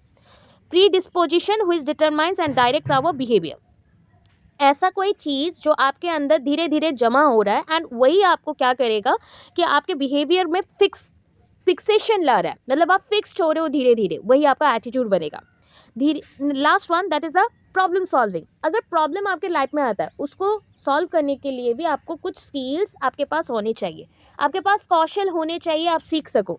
जैसे use reasoning abilities, use reasoning abilities, analysis etcetera, reasoning abilities, analysis etcetera, ठीक है। आप कोई एक प्रॉब्लम का रीजन आउट कर रहे हो, उसको सॉल्व आउट कर रहे हो और उसको अंडरस्टैंड कर रहे हो एनालाइज करके, ठीक। चलो आगे। सो ये आपके पॉइंट्स हो गए कि use acquired knowledge previously use and transfer of learning हम लोग करेंगे। ये पॉइंट क्या आया, जो नॉलेज आपके पास है अगर उसको हम नेक्स्ट टाइम किसी और एक फील्ड में यूज़ कर सकते हैं, that is called transfer of learning. Transfer मतलब क्या होता है, सपोज आप ए प्लेस में रहते हो एंड आपको बी प्लेस को जाना है, so that is called transfer. तो सोचो पहले से जो नॉलेज है that is called previous knowledge. Previous knowledge आपके पास जो पूर्व ज्ञान है, वो ज्ञान को अगर आप कोई अदर फील्ड में, अदर फील्ड, ठीक है, अदर फील्ड में यूज़ करते हो, use in other field, then it is called what, transfer of learning. इसको हम ट्रांसफर ऑफ लर्निंग बोलते हैं, ठीक है, ट्रांसफर ऑफ लर्निंग।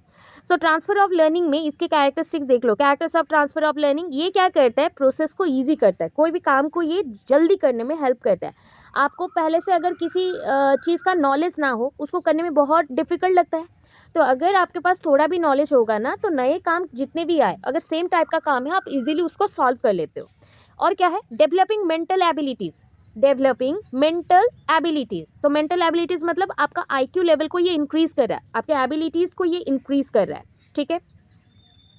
अभी देखो कितने टाइप्स के ट्रांसफ़र होते हैं।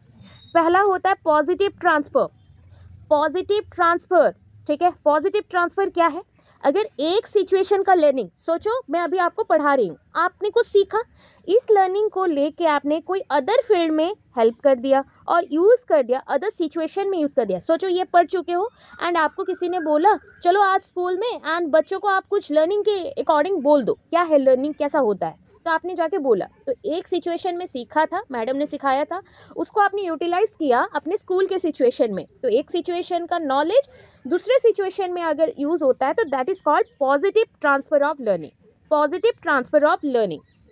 अगर मैं बोलूँ नेगेटिव ट्रांसफ़र ऑफ लर्निंग क्या होगा, अगर एक सिचुएशन का नॉलेज दूसरे सिचुएशन के, मतलब दूसरे सिचुएशन में यूज़ करने ना दे, हिंडरेंस करे, बाधाएं बना दे और सृष्टि करे, देन इसको हम बोलते हैं, रुकावट बन जाए, तो then it is called negative learning. देखो learning of one situation hindrance the other situation, ठीक है, अदर सिचुएशन। नेक्स्ट वन क्या है, जीरो ट्रांसफर और neutral transfer of learning. Neutral मतलब जीरो, कुछ होगा भी नहीं, ना तो पॉजिटिव ना तो negative. Learning of one situation neither helpful nor hindrance. The other situation, ना ही वो हेल्प करेगा ना ही वो रुकावट बनेगा, ठीक है। ऐसे को हम न्यूट्रल बोलते हैं और जीरो बोलते हैं। अभी देखो और भी कुछ है, specific kind of transfer of learning, ठीक है। एक यूनिलैटरल ट्रांसफर होता है। यूनिलैटरल मतलब देखो, only use one aspect of any body, कोई चीज़ का अगर एक ही तरफा व्यवहार किया जाए, एक ही तरफ से, एक ही डायरेक्शन से यूज़ कर रहे हो, तो उसको यूनिलैटरल बोलते हैं। बायलैटरल क्या है, बोथ साइड से हो सकता है, बोथ पार्ट से लर्निंग इम्पैक्ट करे तो उसको बायलैटरल बोलेंगे, ठीक है। एक पार्ट का नॉलेज दूसरे पार्ट को अगर इम्पैक्ट करे तो उसको बायलैटरल बोलेंगे। वर्टिकल क्या होता है, सीढ़ी चढ़े हो कभी, ऑब्वियस चढ़े होंगे मैम, हाँ। तो सीढ़ी में जैसे आगे चढ़ते जाते हो ना, वो वर्टिकल है, ठीक है, ऊपर जा रहे हो, वर्टिकल पॉइंट्स पे जा रहे हो। सोच लो एक ट्राइंगल है एंड ट्राइंगल के एक पॉइंट से ये फर्स्ट पॉइंट, देन ये सेकंड पॉइंट, ये थर्ड पॉइंट, ये फोर्थ पॉइंट, ये फिफ्थ पॉइंट, ऐसे करके आप मूव करो, one one jump jump jump, so that is a vertical. आपका लर्निंग ट्रांसफर कैसे हो रहा है, नहीं इधर इधर ट्रांसफर हो रहा है, अदरवाइज इधर भी हो सकता है, दोनों ही वर्टिकल पॉइंट्स पे काउंट होंगे। सीक्वेंस लर्निंग भी इसको बोलते हैं। और ये ऑलवेज आप अगर ऑपोजिट जाओगे तो नेगेटिव टाइप आ जाएगा, ठीक है, डाउनवर्ड हो जाएगा। तो याद रखना vertical transfer always upward only होता है, ओनली अपवर्ड, ऑपोजिट नहीं होता है। कुछ चीज़ सीख लिया उसके बाद बोलोगे नहीं मैं दिमाग से निकाल लूँगा, पॉसिबल है क्या, नहीं पॉसिबल नहीं है। तो वो चीज़ का नॉलेज आपके दिमाग में ऑलवेज रहेगा, ऑलवेज रहेगा, ठीक है। हॉराइजॉन्टल ट्रांसफर, हॉराइजॉन्टल क्या होता है, अगर देखो use learning experience in same type of level of situation. Suppose आपने यहाँ पे कुछ लर्निंग किया, सीखा, एंड उसी लेवल्स में आप किसी को हेल्प कर दे रहे हो, उसी लर्निंग का यूज़ करके, उसी एक्सपीरियंस का यूज़ करके, देन हॉराइजॉन्टल है। ऊपर ऊपर नहीं जाना है, आगे नहीं जाना है, सेम सेम लेवल्स में होने से भी चलेगा। अगर सेम लेवल्स में हो रहा है तो ये हॉराइजॉन्टल है, अगर ऊपर ऊपर जाएंगे तो ये क्या हो जाएगा, वर्टिकल रहेगा, वर्टिकल होगा। कुछ समझ आया, पॉइंट्स क्लियर है। So learning is complete, teaching में आएंगे, ठीक है। टीचिंग क्या है, टीचिंग एक डिलीवरिंग ऑफ नॉलेज, नॉलेज देना। लर्निंग मतलब सीखना होता है एंड टीचिंग मतलब देना होता है, ठीक है। याद रखना ऐसा, टीचिंग देना एंड लर्निंग लेना, ठीक है। टीचिंग देना है, लर्निंग लेना है। कोई चीज़ सीख रहे हो तो लर्निंग है, एंड टीचिंग में डिलीवर ऑफ नॉलेज, डिलीवरिंग करेंगे हम, नॉलेज दे रहे हैं। अभी आप सब लर्निंग कर रहे हो, मैं आपको दे रही हूँ, तो ये आपका डिलीवरिंग पॉइंट पे चल रहा है, नॉलेज डिलीवरिंग। सो टीचिंग ही हो रहा है। टीचिंग क्या है, जिसके बाद जो बोल रही हूँ उसको सुनते जाओ, ये पहला पॉइंट। सेकंड है टू वे कम्युनिकेशन, दो तरफा चलता है, टू वे कम्युनिकेशन। देखो स्टूडेंट एंड टीचर, दो है ना, दो पॉइंट्स है हमारे पास। First point is student, second point is teacher. So student and teacher के अंदर कम्युनिकेशन चल रहा है। एंड कम्युनिकेशन कितने टाइप से हो सकता है, यूनिपोलर, यूनिपोलर सिंगल पोल में हो सकता है। सपोज टीचर इज एक्टिव, मैं फटाफट क्लियर करके बताती हूँ। देखो teacher active and student passive, student passive, ठीक है, पी लिख रही हूँ, पैसिव मतलब यहाँ पे निष्क्रिय कौन है, स्टूडेंट है। स्टूडेंट बस सुनेंगे, टीचर यहाँ पे बोलेंगे और समझाएंगे, नॉलेज डिलीवर करेंगे।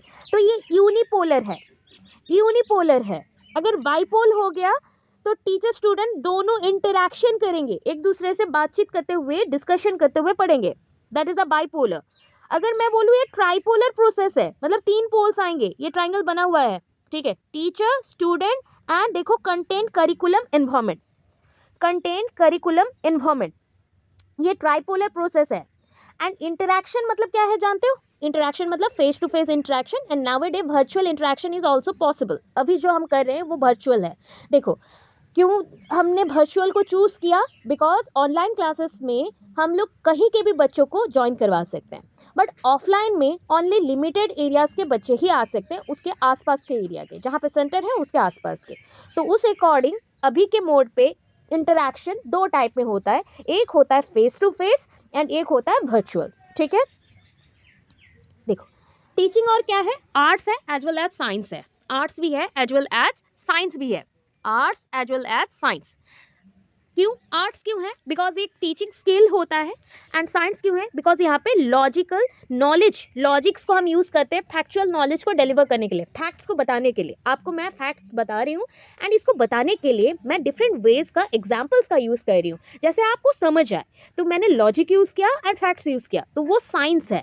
अगर मैंने क्रिएटिव एंड स्किलफुल बना दिया, वो आर्ट्स है। जैसे स्किल्स का यूज़ किया, कोई creative things, chart paper, model. देखो ये चीट शीट का मैंने अभी यूज़ किया है, जो कि आपको मेमोरी दे रहा है कि नहीं ये नॉलेज लेना, यहाँ पे ये पॉइंट प्रेजेंट है, ठीक है, इसलिए इसको arts as well as science बोला गया।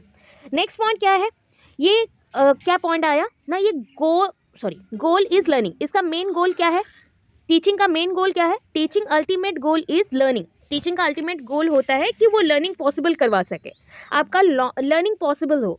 आप अगर कुछ सीख नहीं पाए मेरे टीचिंग से, तो ये पूरा ही मेरा ज़ीरो मेहनत जाएगा, मतलब एफर्ट्स मेरे पूरे निगलेक्ट हो जाएंगे, ठीक है। अगर सीख रहे हो दैट मीन्स ये बहुत ही ज़्यादा इफेक्टिव है एंड आपने उससे कुछ नॉलेज ले लिया।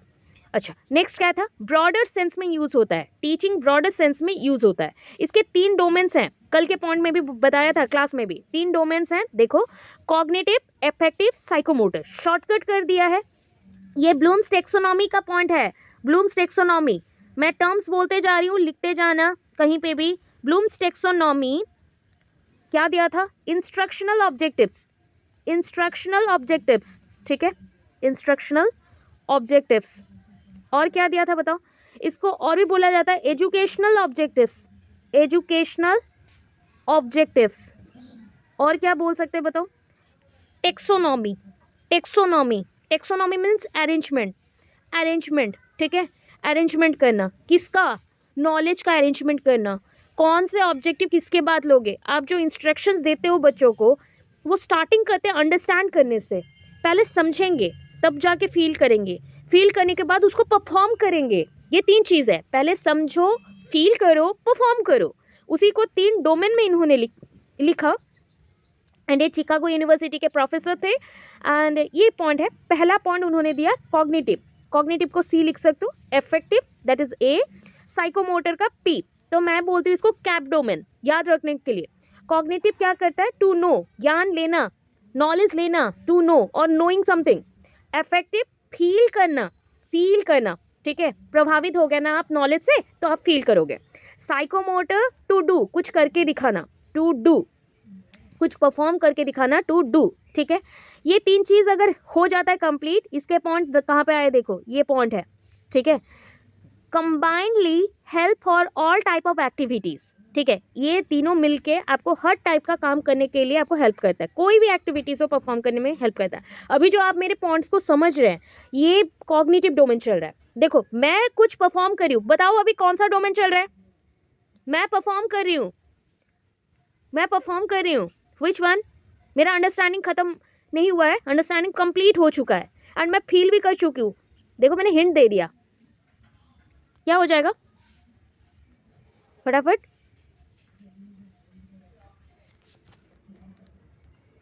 Psychomotor, to do, good good good, psychomotor, to do, ठीक है। ऐसे समझोगे, कोई एक्टिविटीज मैं परफॉर्म करी हूँ, परफॉर्मेंस बेस्ड आ गया, वर्ड आ गया, तो वो आपके साइकोमोटर ही आएंगे, साइकोमोटर ही आएंगे। चलो नेक्स्ट में चलते हैं।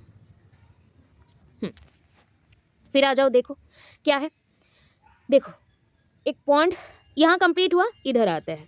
अभी छोटा छोटा और पॉइंट्स दे रही हूँ, छोटे छोटे और पॉइंट्स दे रही हूँ। क्या पॉइंट्स हैं, ये एक ट्राइपोलर प्रोसेस था ना, टीचिंग आपका क्या था, टीचिंग आपका ट्राइपोलर प्रोसेस था, राइट। ये ट्राइंगल बनाना है, टीचर, स्टूडेंट एंड करिकुलम और मोड ऑफ इंस्ट्रक्शन।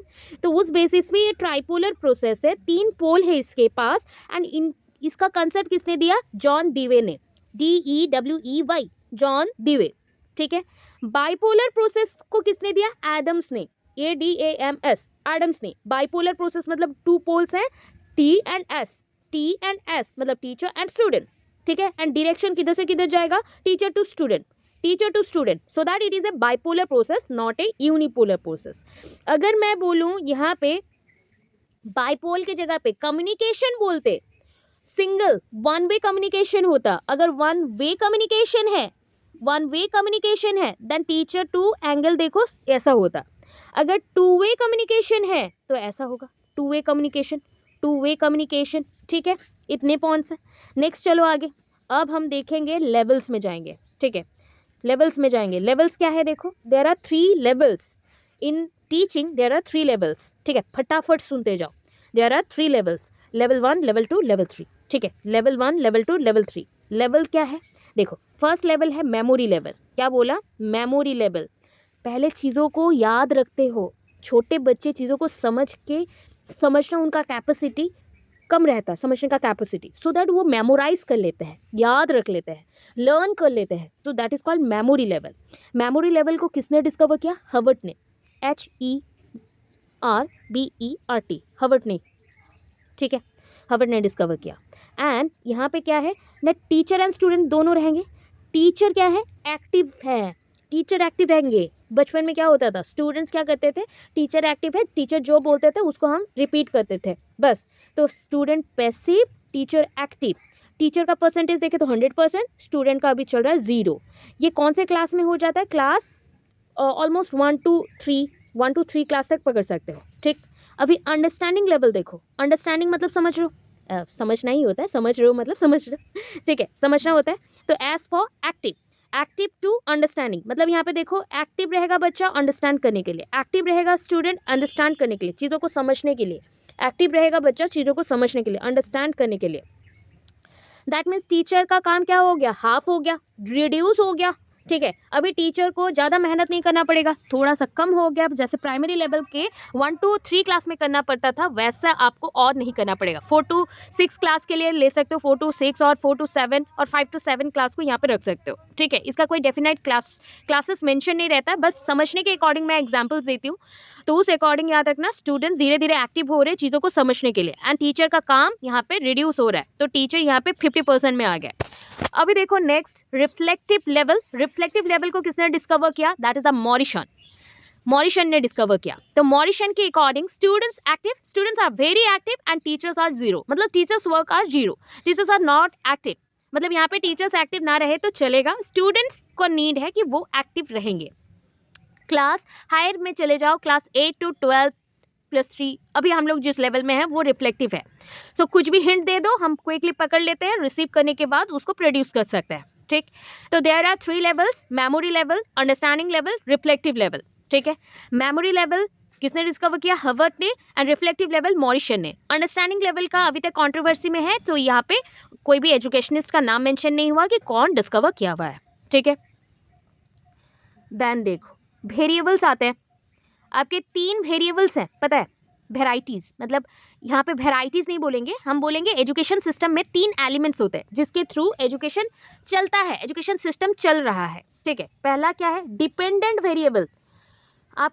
आप मेरे पर डिपेंडेंट हो तो आप सारे डिपेंडेंट वेरिएबल हैं, आप सारे मेरे लिए क्या है? डिपेंडेंट वेरिएबल है। तो आप कौन है? Student. Student dependent variable. Teachers कौन है? इंडिपेंडेंट वेरिएबल, इंडिपेंडेंट वेरिएबल है, ठीक है। और पता है बीच में जो आता है इंटरवेनिंग, इन दोनों को कनेक्ट करने के लिए इंटरवेनिंग जो आते हैं वो वेरिएबल है methods, curriculum, pedagogy and technology. Methods, curriculum, pedagogy, technology etcetera, जितने आ सकते हैं, ठीक है। वही देखो, वही ट्राइंगल वाला है, एक में टीचर रह गया, टीचर इंडिपेंडेंट, स्टूडेंट रह गया, स्टूडेंट डिपेंडेंट, इंटरवेनिंग बीच का जो रह जाता है दोनों के बीच, वो आपका methods, curriculum, mode of instruction, ठीक है। Dependent, independent, intervening, dependent, independent, intervening, ठीक है। नेक्स्ट देखो, इधर आ जाओ, टीचिंग का और कुछ पॉइंट्स। टीचिंग हैज 6 E's, ये आज का इंपॉर्टेंट, वेरी वेरी इंपॉर्टेंट, कहीं पे भी पूछ सकता है, सीटेड, ओस्टेड, ओटेड, केवीएस, एनवीएस, कुछ में भी पूछ सकता है। 6 E है मेरे पास, जैसे 5T होता है ना, वैसे 6 E है हमारे पास टीचिंग में, ठीक है। सबसे बेस पॉइंट में चल रहा है, क्या है? एंड सीक्वेंस में ही याद करना है। एंगेज, बच्चों को पहले एंगेज करोगे, ठीक है, कोई भी काम में learning by doing is possible ना, सो एंगेज करना है। एंगेज जब करेंगे बच्चा क्या करेगा? एक्सप्लोर करेगा, नए नए चीज़ें सीखेगा, एक्सप्लोर। फिर बच्चे को ना कहीं पे डाउट हुआ तो एक्सप्लेन करो पॉइंट्स को, एंड उसके बाद एलैबोरेट करो, चीज़ों को डिटेल्ड बताओ, एलैबोरेट करो। देन क्या है? उसी चीज़ को कंटिन्यू करो, एक्सटेंड करते जाओ, आगे लेके जाओ, और लास्टली इवैल्यूएट करो, एग्जामिन करो कि बच्चों ने कितना सीखा। So engage, explore, explain, elaborate, extend, evaluate. Again repeat, engage पहला point, engage, explore, explain, elaborate, extend, evaluate, ठीक है। चलो आगे, टीचिंग क्या है? टीचिंग ना इंटेंशनल होता है, कोई एक इंटेंशन, मतलब मेरा एक फिक्स एम है ना, आपके लिए आज का मेरा इंटेंशन क्या है? फ्री क्लास चल रहा है, हम लोग लास्ट 1.5 घंटे से क्लासेस में हैं, फ्री क्लास चल रहा है एंड मेरा मेन मोटो है, free class is not important, वो छोड़ो, मेन मोटो है आप सबका एट ए टाइम ओस्टेट क्लियर हो जाए या सीटेट क्लियर हो जाए, आप सबको बेनिफिट मिले, इतना ही है, ठीक है। सो मेरा इंटेंशन क्या रहा कि बच्चों का डेवलपमेंट हो, इस इंटेंशन के साथ हम लोग पढ़ रहे हैं, ठीक है। Okay please mute up your mic. Intentional है और क्या है, एक एक पॉइंट को ऐसे स्लैश स्लैश दिया गया है, आप सिर्फ इट इज लगा सकते हो, it is an intentional process, it is systematic, it is logical, it is formal, non formal, informal. आपको बताया था एजुकेशन अगर 3 टाइप के हो सकते हैं, टीचिंग भी 3 टाइप्स के होंगे ना, घर पे भी पढ़ाते हो, स्कूल में भी पढ़ाते हो, कोचिंग सेंटर में भी पढ़ाते हो, उसके अकॉर्डिंग 3 टाइप्स हो गए, फॉर्मल स्कूल्स में with rules regulation decorum, and non formal rules regulation भी है, डेकोरम भी है, बट वो कोचिंग सेंटर्स का होगा, सॉरी इनफॉर्मल में। नॉन फॉर्मल घर पे होगा, घर पे ट्यूटर आएंगे पढ़ाएंगे, या मदर फादर कोई भी पढ़ा सकते हैं, एडल्ट कोई, तो ऐसे टाइप में हो गया आपके पास पॉइंट्स। टीचिंग और क्या है पता है, टीचिंग एक लिंग्विस्टिक प्रोसेस है। देखो तब से मुझे टीचिंग देने के लिए लैंग्वेज का कितना यूज़ करना पड़ा, कितना मुझे बात करना पड़ा, कितने पॉइंट समझाने पड़े, तो ये लिंग्विस्टिक प्रोसेस है, ये डायनामिक भी है, रियल लाइफ बेस्ड है, रियल लाइफ बेस्ड है। डायनामिक क्यों है, बिकॉज ये चेंज होते रहता है। सपोज अभी ना चेंज कर दो, अभी मेरे को मेरा सब्जेक्ट दे दो, तब भी मैं पढ़ाऊंगी सॉरी। और अगर आपको कोई सिचुएशन बेस पे प्रोजेक्ट या फिर कोई सेमिनार देने के लिए बोला गया, तब भी हम पढ़ाएंगे या देंगे। किसी बच्चे को कुछ समझाना पड़ा, तब भी हम पढ़ाएंगे। तो ये डायनामिक रोल प्ले करता है, बहुत जगह पे बहुत वे से यूज़ हो रहा है, डायनामिक है। दैन क्या है, इट इज़ वेरी इफेक्टिव, बहुत इफेक्टिव है, बिकॉज किसी पर्सन अगर आपको नॉलेज देता है एंड वो अच्छे वे से देता है, तो आप उसको ग्रास्पिंग करते हो या उस पर आपका अच्छा ग्रिप आ जाता है, तो वो नॉलेज लॉन्ग लास्टिंग हो जाता है, ठीक है। फिर देखो ये रियल लाइफ बेस्ड तो सिचुएशन बेस्ड होगा। फ्लेक्सिबल प्रोसेस है, बहुत ही इजी वे से चलता है, अगर अच्छा कम्युनिकेशन और मीडियम रहा तो अच्छे से चलेगा। प्रोग्रेसिव भी है, आपको ऑलवेज आगे लेके जाएगा, पीछे लेके नहीं आएगा, आगे लेके जाएगा। डेमोक्रेटिक है, सबके लिए होता है, सारे पर्सन्स को हम क्या करें, इंडिपेंडेंट बना रहे हैं, उनको हेल्प कर रहे हैं, एंड वो समझ पा रहे पॉइंट्स को कि कॉन्स्टिट्यूशंस क्या है, आर्टिकल्स क्या है, वो समझ पा रहे लर्निंग क्यों इंपॉर्टेंट है, टीचिंग क्यों इंपॉर्टेंट है, उसको कैसे यूज़ करना है एजुकेशन को डिफरेंट फील्ड्स में, कैसे हम अर्निंग ला सकते हैं, या वोकेशनल डेवलपमेंट हमारा हो सकता है, लर्निंग बाय अर्निंग कर सकते हैं, तो सारे पॉइंट्स को सिखा रहा है, इसलिए डेमोक्रेटिक है। असेसमेंट फीडबैक भी होगा, अगर आपको मैं क्लास एंडिंग के बाद आज एक फीडबैक जरूर लूँगी, एंड फीडबैक आपको कुछ लिख के देना है, ठीक है, कैसा लगा, कहाँ पे मॉडिफिकेशन चाहिए और क्या है, ये सारे बच्चों को थोड़ा थोड़ा मुझे देना है, ताकि मैं और मॉडिफाई कर सकूँ। तो इसमें क्या होता है कि आपने मुझे फीडबैक दिया, टीचर्स मॉडिफाई होगा, ठीक है, उसका टीचिंग स्टाइल मॉडिफाई होगा, बट इन एक्सचेंज मैं भी अगर आपको दूँ आपका रिजल्ट्स के बाद कि आपने यहाँ पे गलत किया, तो ये ऐसे रिजल्ट्स आएंगे, आपका फीडबैक ऐसा होना चाहिए, आप ऐसे पढ़ना चाहिए, तो ये पॉइंट्स बता रही हूँ, तो ये आपके लिए फीडबैक है, मतलब दोनों साइड से टीचर एंड स्टूडेंट को दोनों को फीडबैक मिलेगा, ठीक है, असेसमेंट कर सकते हो। कॉन्टेक्चुअल बेस्ड मतलब कोई नॉलेज बेस्ड ही होगा, बुक के कॉन्सेप्ट के अकॉर्डिंग ही होगा। सिंपैथी एंड काइंडनेस, स्टडी में ये दोनों होना चाहिए, ऑलवेज मनी ओरिएंटेड होने से नहीं होगा, कभी कभी सिंपैथी भी दिखाना पड़ेगा, कभी कभी काइंड भी होना पड़ेगा, जो उसका नीड है अगर वो प्रोवाइड करे ट्रू बेसिस पे, ऑब्वियस है आपके लाइफ में वो 2 टाइम्स बन के रिटर्न आएंगे, उससे भी ज़्यादा। आप अगर किसी पर्सन को हेल्प करते हो, वो 2 टाइम्स बन के आपके पास से रिटर्न आएंगे एज ए प्रोडक्ट या फिर रिजल्ट, ठीक है।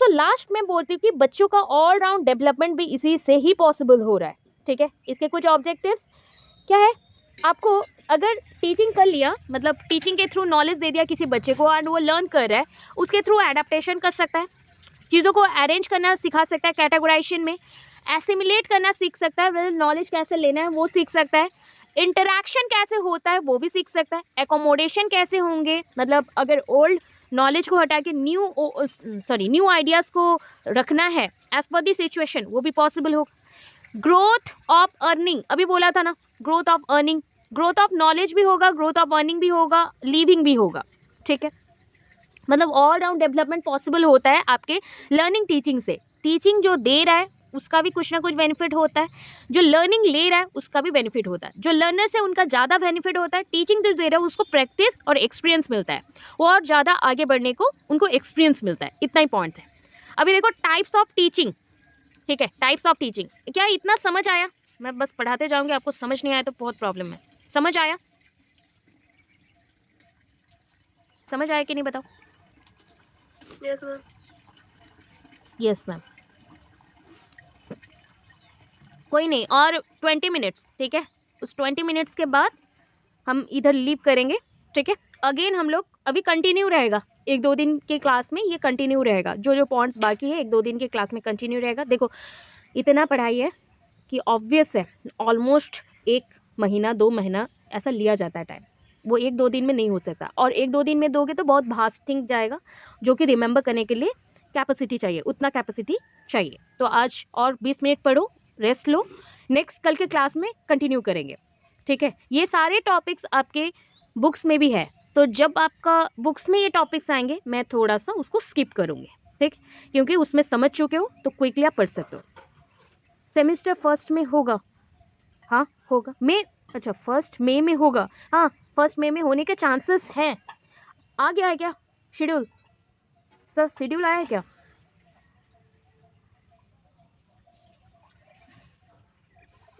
क्या पूछ रहे हैं मुझको? नो मैम, शेड्यूल नहीं आया है, ठीक है।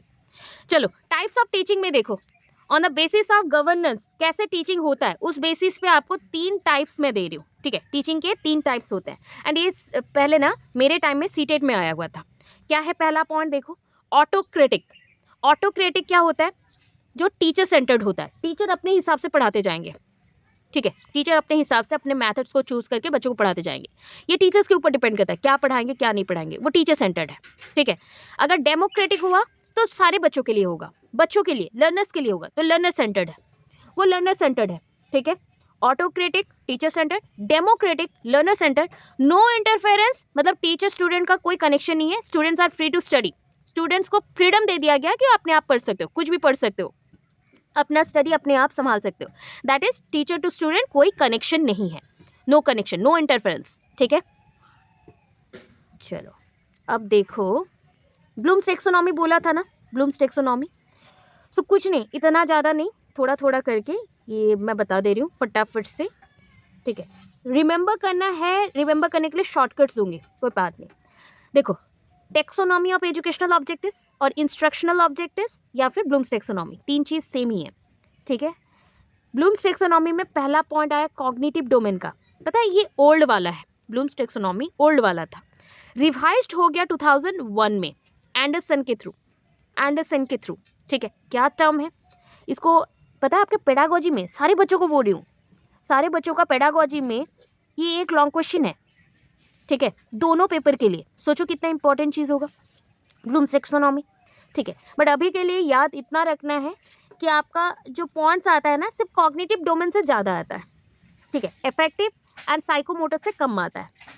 सो कॉग्निटिव डोमेन में ओल्ड में क्या है देखो, नॉलेज पहला step, knowledge, then second step comprehension, third stage application, fourth stage analysis, fifth stage synthesis, sixth stage evaluation. इसको कैसे याद करोगे, नॉलेज का के, कॉम्प्रिहेंसिव का सी, एप्लीकेशन 2 है ना, मतलब एनालिसिस एंड एप्लीकेशन है तो 2, ठीक है। S for synthesis and E for evaluation. मैं बोलती हूँ कोरियन स्टार के लिए केस हो गया, ठीक है, याद रखना, मतलब कोई नाम याद कर लो, के केस बोल लो, कुछ भी बोल दो, मगर याद रखना है। के फॉर नॉलेज है, सी फॉर कंप्रीहेंशन और कंप्रीहेंशन है, जहाँ पे एक्सप्लेनेशन देते हो, इंटरप्रीट करते हो या ट्रांसलेट करके बताते हो, वो आपका कंप्रीहेंशन होता है। नॉलेज मतलब तो समझा, नॉलेज का अगर पॉइंट्स देखोगे वो अंडरस्टैंडिंग आएगा, ठीक है। पहला पॉइंट है अप्लाई, जब पूरा नॉलेज ले लिया, आइडिया ले लिया, अप्लाई करके देखेंगे, अप्लाई करने के बाद उसको एनालाइज करेंगे, एनालाइज करने के बाद हम एक पॉइंट पे पहुंचे जहाँ पे हमें न्यू कुछ सिंथेसाइज करना है, प्रोड्यूस करना है, एंड उसके बेसिस पे हम खुद को इवैल्यूएट करेंगे, दैट इज कॉल्ड के केस। याद रखना 6 पॉइंट्स हैं यहाँ पे, 6 स्टेजेस हैं। इसमें चेंजेस कहाँ पे आया देखो, नॉलेज को यहाँ पे बोला गया दैट इज कॉल्ड, रुको, रिमेंबरिंग, ठीक है। ये जिनको नहीं दिख रहा है यहाँ पे नीचे भी मैंने लिख दिया है रिमेंबरिंग, ठीक है। नॉलेज को याद करना पड़ता है, रखना पड़ता है दिमाग में, इसलिए रिमेंबरिंग है। कंप्रीहेंशन का मतलब क्या आ गया, जहाँ पे आप इंटरप्रीट करोगे, समझाओगे, पॉइंट्स को बताओगे तो अंडरस्टैंड करने से आएगा ना, तो ये इसका पॉइंट आ गया अंडरस्टैंडिंग। एप्लीकेशन के लिए अप्लाइंग, एनालाइज के लिए एनालाइजिंग, ठीक है। सिंथेसाइज के लिए सिंथेसाइजिंग, बट क्या होता है कि सिंथेसाइजिंग के जगह पे हम क्रिएटिंग लिख सकते हैं, एंड ये 2 पॉइंट अभी के लिए चेंज हो चुका है, ठीक है, आगे पीछे हो गया। इवैल्यूएशन के लिए इवैल्यूएटिंग एंड सिंथेसाइज के लिए क्रिएटिंग, सिंथेसाइज के लिए क्रिएटिंग। तो यहाँ पे क्या है, रिमेंबरिंग का आर, अंडरस्टैंडिंग का यू, अप्लाइंग एनालिसिस का again A square, and creating बाद में आएगा, इवैल्यूएशन जल्दी आएगा। सो UAE C, ठीक है, ये बोला गया। तो रुई बोल लो, नाम में याद रखना है तो रुइक बोल लो, रुइक, रुइक, ठीक है, रुइक बोल सकते हो। एक था के केस तो दूसरा आया रुइक। R for remembering, U for understanding, A for applying, A for analysing, E for evaluating, C for creating, C for creating. ये इसको किसने दिया, एंडरसन ने, इसको किसने दिया, ब्लूम्स ने, ठीक है। इफेक्टिव में देखो शॉर्टकट दिया गया है, इफेक्टिव में 5 पॉइंट्स हैं। क्या बोला गया, R² VOC, R² VOC, ठीक है। क्या करोगे, रिसीविंग, फील करने के लिए पहले रिसीव करना पड़ेगा, receiving, responding, receiving, responding, V for valuing, O for organising, C for characterising, receiving, responding, valuing, organising, characterising, receiving, responding, valuing, organising, characterising, ठीक है। नेक्स्ट चलो, साइकोमोटर में क्या आता है। साइकोमोटर पे पूरा पॉइंट्स देखना, 6 पॉइंट्स हैं, ठीक है। यहाँ पे आप बोल सकते हो, जैसे हम बोलते हैं ना समापन, बोल सकते हो समापन, ठीक है। समापन में ए एक्स्ट्रा लग जा रहा है, बट आप याद रखने के लिए समापन, समापन याद रखना है, इसलिए जैसे भी वर्ड आए आपका शॉर्टकट्स आपके दिमाग में होना चाहिए, समापन। तो समापन में देखो, S for stimulation, stimulation, M for manipulation, P for precision, A for articulation, N for naturalization, H for habituation. ये थोड़ा डिफिकल्ट वाले वर्ड्स हैं, फिर से रिपीट करते हैं। S for stimulation, M for manipulation, P for precision, A for articulation, N for naturalization, and H for habituation, habits में रहना, हैबिचुएशन, ठीक है। रिपीट करो ऐसे, समापन वर्ड हम लोग शॉर्टकट बना रहे हैं, एंड इससे आप रिपीट करेंगे, ठीक है। ये साइकोमोटर था। अभी फटाफट से देख लो phases of teaching. There are 3 phases of teaching, ठीक है, 3 फेजेस होते हैं। अभी जो कंटिन्यू चल रहा है ये फेज को हम क्या बोलेंगे, एक्टिव फेज। ये फेज कौन सा है, एक्टिव फेज है, ठीक है। एक्टिव से पहले जो आएगा उसको बोलते हैं प्री एक्टिव, एक्टिव के बाद जो आएगा पोस्ट एक्टिव। प्री एक्टिव जहाँ पे आप शॉर्टकट बोल रही हो, जहाँ पे आप प्रिपरेशन लेते हो, प्री एक्टिव, प्रिपरेशन, प्री से प्री मतलब प्री एक्टिव से प्रिपरेशन, याद रखना। जहाँ पे सिलेबस को देख के आप लेसन प्लान्स बनाते हैं, जहाँ पे आप टीचिंग मेथड्स का सिलेक्शन करें, डिटरमाइन करते हैं कि कौन सा पॉइंट को इवैल्यूएट करना है, अरेंजमेंट करते हैं क्लासरूम्स को, कंटेंट क्रिएट करते हैं, ये सारे पॉइंट्स आते हैं। डिटरमाइन करते हैं कि बच्चों को क्या पढ़ाना है, कौन से लर्निंग ऑब्जेक्टिव्स उनके फुलफिल होने चाहिए। नेक्स्ट पॉइंट आया एक्टिव। एक्टिव क्या होता है, इंटरैक्शन, जहाँ पे हम इंटरैक्ट कर रहे हैं। अभी देखो जो पॉइंट चल रहा है दैट इज कॉल्ड इंटरैक्शन, जहाँ पे आप टीचिंग देते हो या डिलीवर करते हो अपने नॉलेज को। सो टीचिंग हो गया, गिविंग इंस्ट्रक्शन हो गया, टिप्स हो गए, डायग्नोसिस ऑफ द स्टूडेंट्स हो गया, स्टूडेंट को डायग्नोज करना। मतलब देखो डायग्नोसिस एक पॉइंट है, डायग्नोसिस के बाद ही आपका क्या आता है, रिमीडियल आता है। याद रखना डॉक्टर और डियर, ठीक है। D for diagnosis, R for remedial. ये फर्स्ट पॉइंट, ये सेकंड पॉइंट। फर्स्ट पॉइंट क्या होता है ना, प्रॉब्लम को फाइंड आउट करना, that is your diagnosis. As a doctor when you work with your patient or when you observe your patient, you want to know what is the problem of your patient. आपका patient का क्या problem है, you want to know. But जब आप उसको solution दे रहे हो तो that is called remedies. Remedial बोला जाता है, ठीक है। If you give any type of solution of this problem, then it is called remedial. As a teacher also you perform this task, similar task with the students. First of all, you find out the problem or find out the issue, and after that you give your solution. You give the solution of this problem. ठीक है। मैं पहले आपके अंदर का problem ढूंढूंगी, that is called diagnostic. After that उसका solution दूंगी, that is called remedial. तो 2 टाइप के टेस्ट होते हैं या टीचिंग होते बोल सकते हो। डायग्नोस्टिक टेस्ट बोल सकते हो या डायग्नोस्टिक टीचिंग बोल सकते हैं। रिमीडियल टेस्ट बोल सकते हो, रिमीडियल टीचिंग बोल सकते हो, ठीक है। रिमेडियल में आप बोल सकते हो उपचार करना। उपचार मतलब क्या, मेडिसिन, प्रेस्क्रिप्शन, प्रेस्क्राइब, कुछ ऐसे वर्ड्स आ गए तो आप सोच लेना वो रिमेडियल है।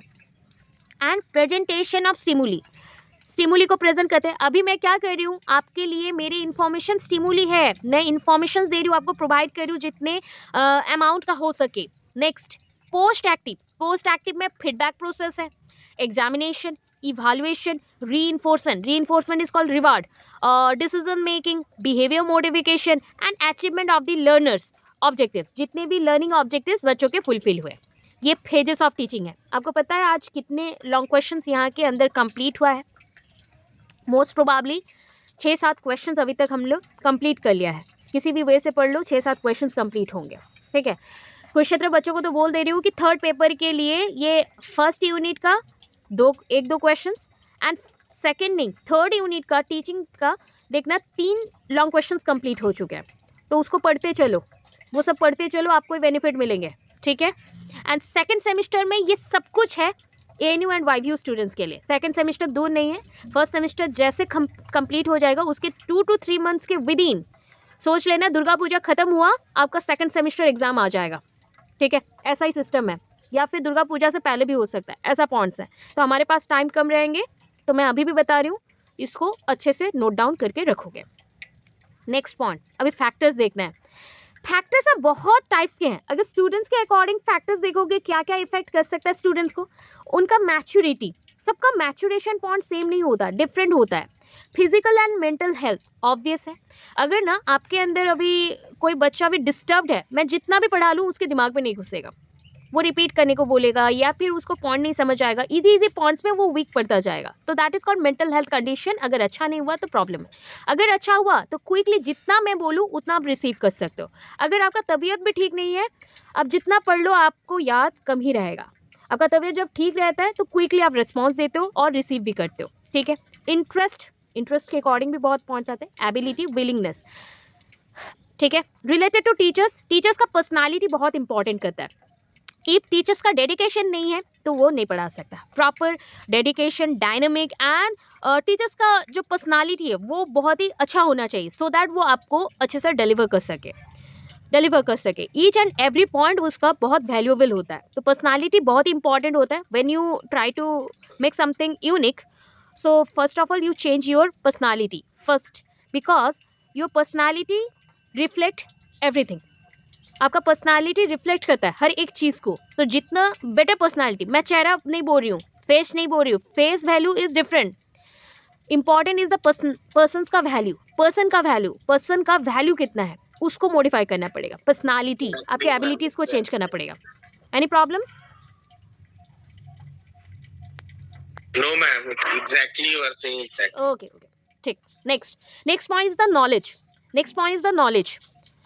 हिंदी बच्चे समझ रहे हो, ये सारे हिंदी में नहीं है, बना नहीं पाई, इसको सुनना एंड हिंदी में ट्रांसलेट करके लिख लेना, सारी चीज़ों को ट्रांसलेट कर लेना, ठीक है। अभी के लिए इतना ही कर सकती हूँ, हिंदी में मैंने लिखने का टाइम नहीं हुआ, सो सॉरी, ठीक है। नॉलेज मतलब ज्ञान, ठीक है। अभी एक पर्सन, बहुत टीचर्स होते हैं जिनका नॉलेज बहुत ही कम रहता है, ठीक है, एंड वो बोलेंगे मुझे सब आता है। ये पॉइंट नेगेटिव है, दिस पॉइंट इज नेगेटिव। इस टाइप के क्वेश्चंस एसेशन एंड रीजनिंग में आते हैं, जो एसेशन रीजन दिया जाता है, वैसे एक क्वेश्चन अभी सीटेट के पेपर में आ रहा है। ओसेट के पेपर में 1 या 2 आएंगे, सीटेट के पेपर में 4-5 आएंगे, ठीक है। आपको 2-2 सिचुएशंस दिए जाएंगे, उसके according A is positive, R is negative, ऐसा कुछ पूछ सकता है। ए का जो पॉइंट्स हैं उसके लिए, उस एसेशन के लिए R is a correct explanation, ऐसा पूछ सकता है, या both are correct, both are incorrect, ऐसे क्वेश्चंस आ सकते हैं। उस बेसिस पे ऐसे पूछा जाता है कि नॉलेज अगर टीचर का इंपॉर्टेंट है तो कितना रहना चाहिए और किस टाइप का नॉलेज रहना चाहिए, बताओ। रिफ्लेक्टिव, डायनामिक, फ्लेक्सिबिलिटी और रिफ्लेक्स टाइप, ठीक है। इस टाइप के नॉलेज होंगे तो बेटर वे से टीचर भी और न्यू चीज़ें सीख पाएगा, अपडेटेड रहेगा और आपको भी सिखा पाएगा, okay.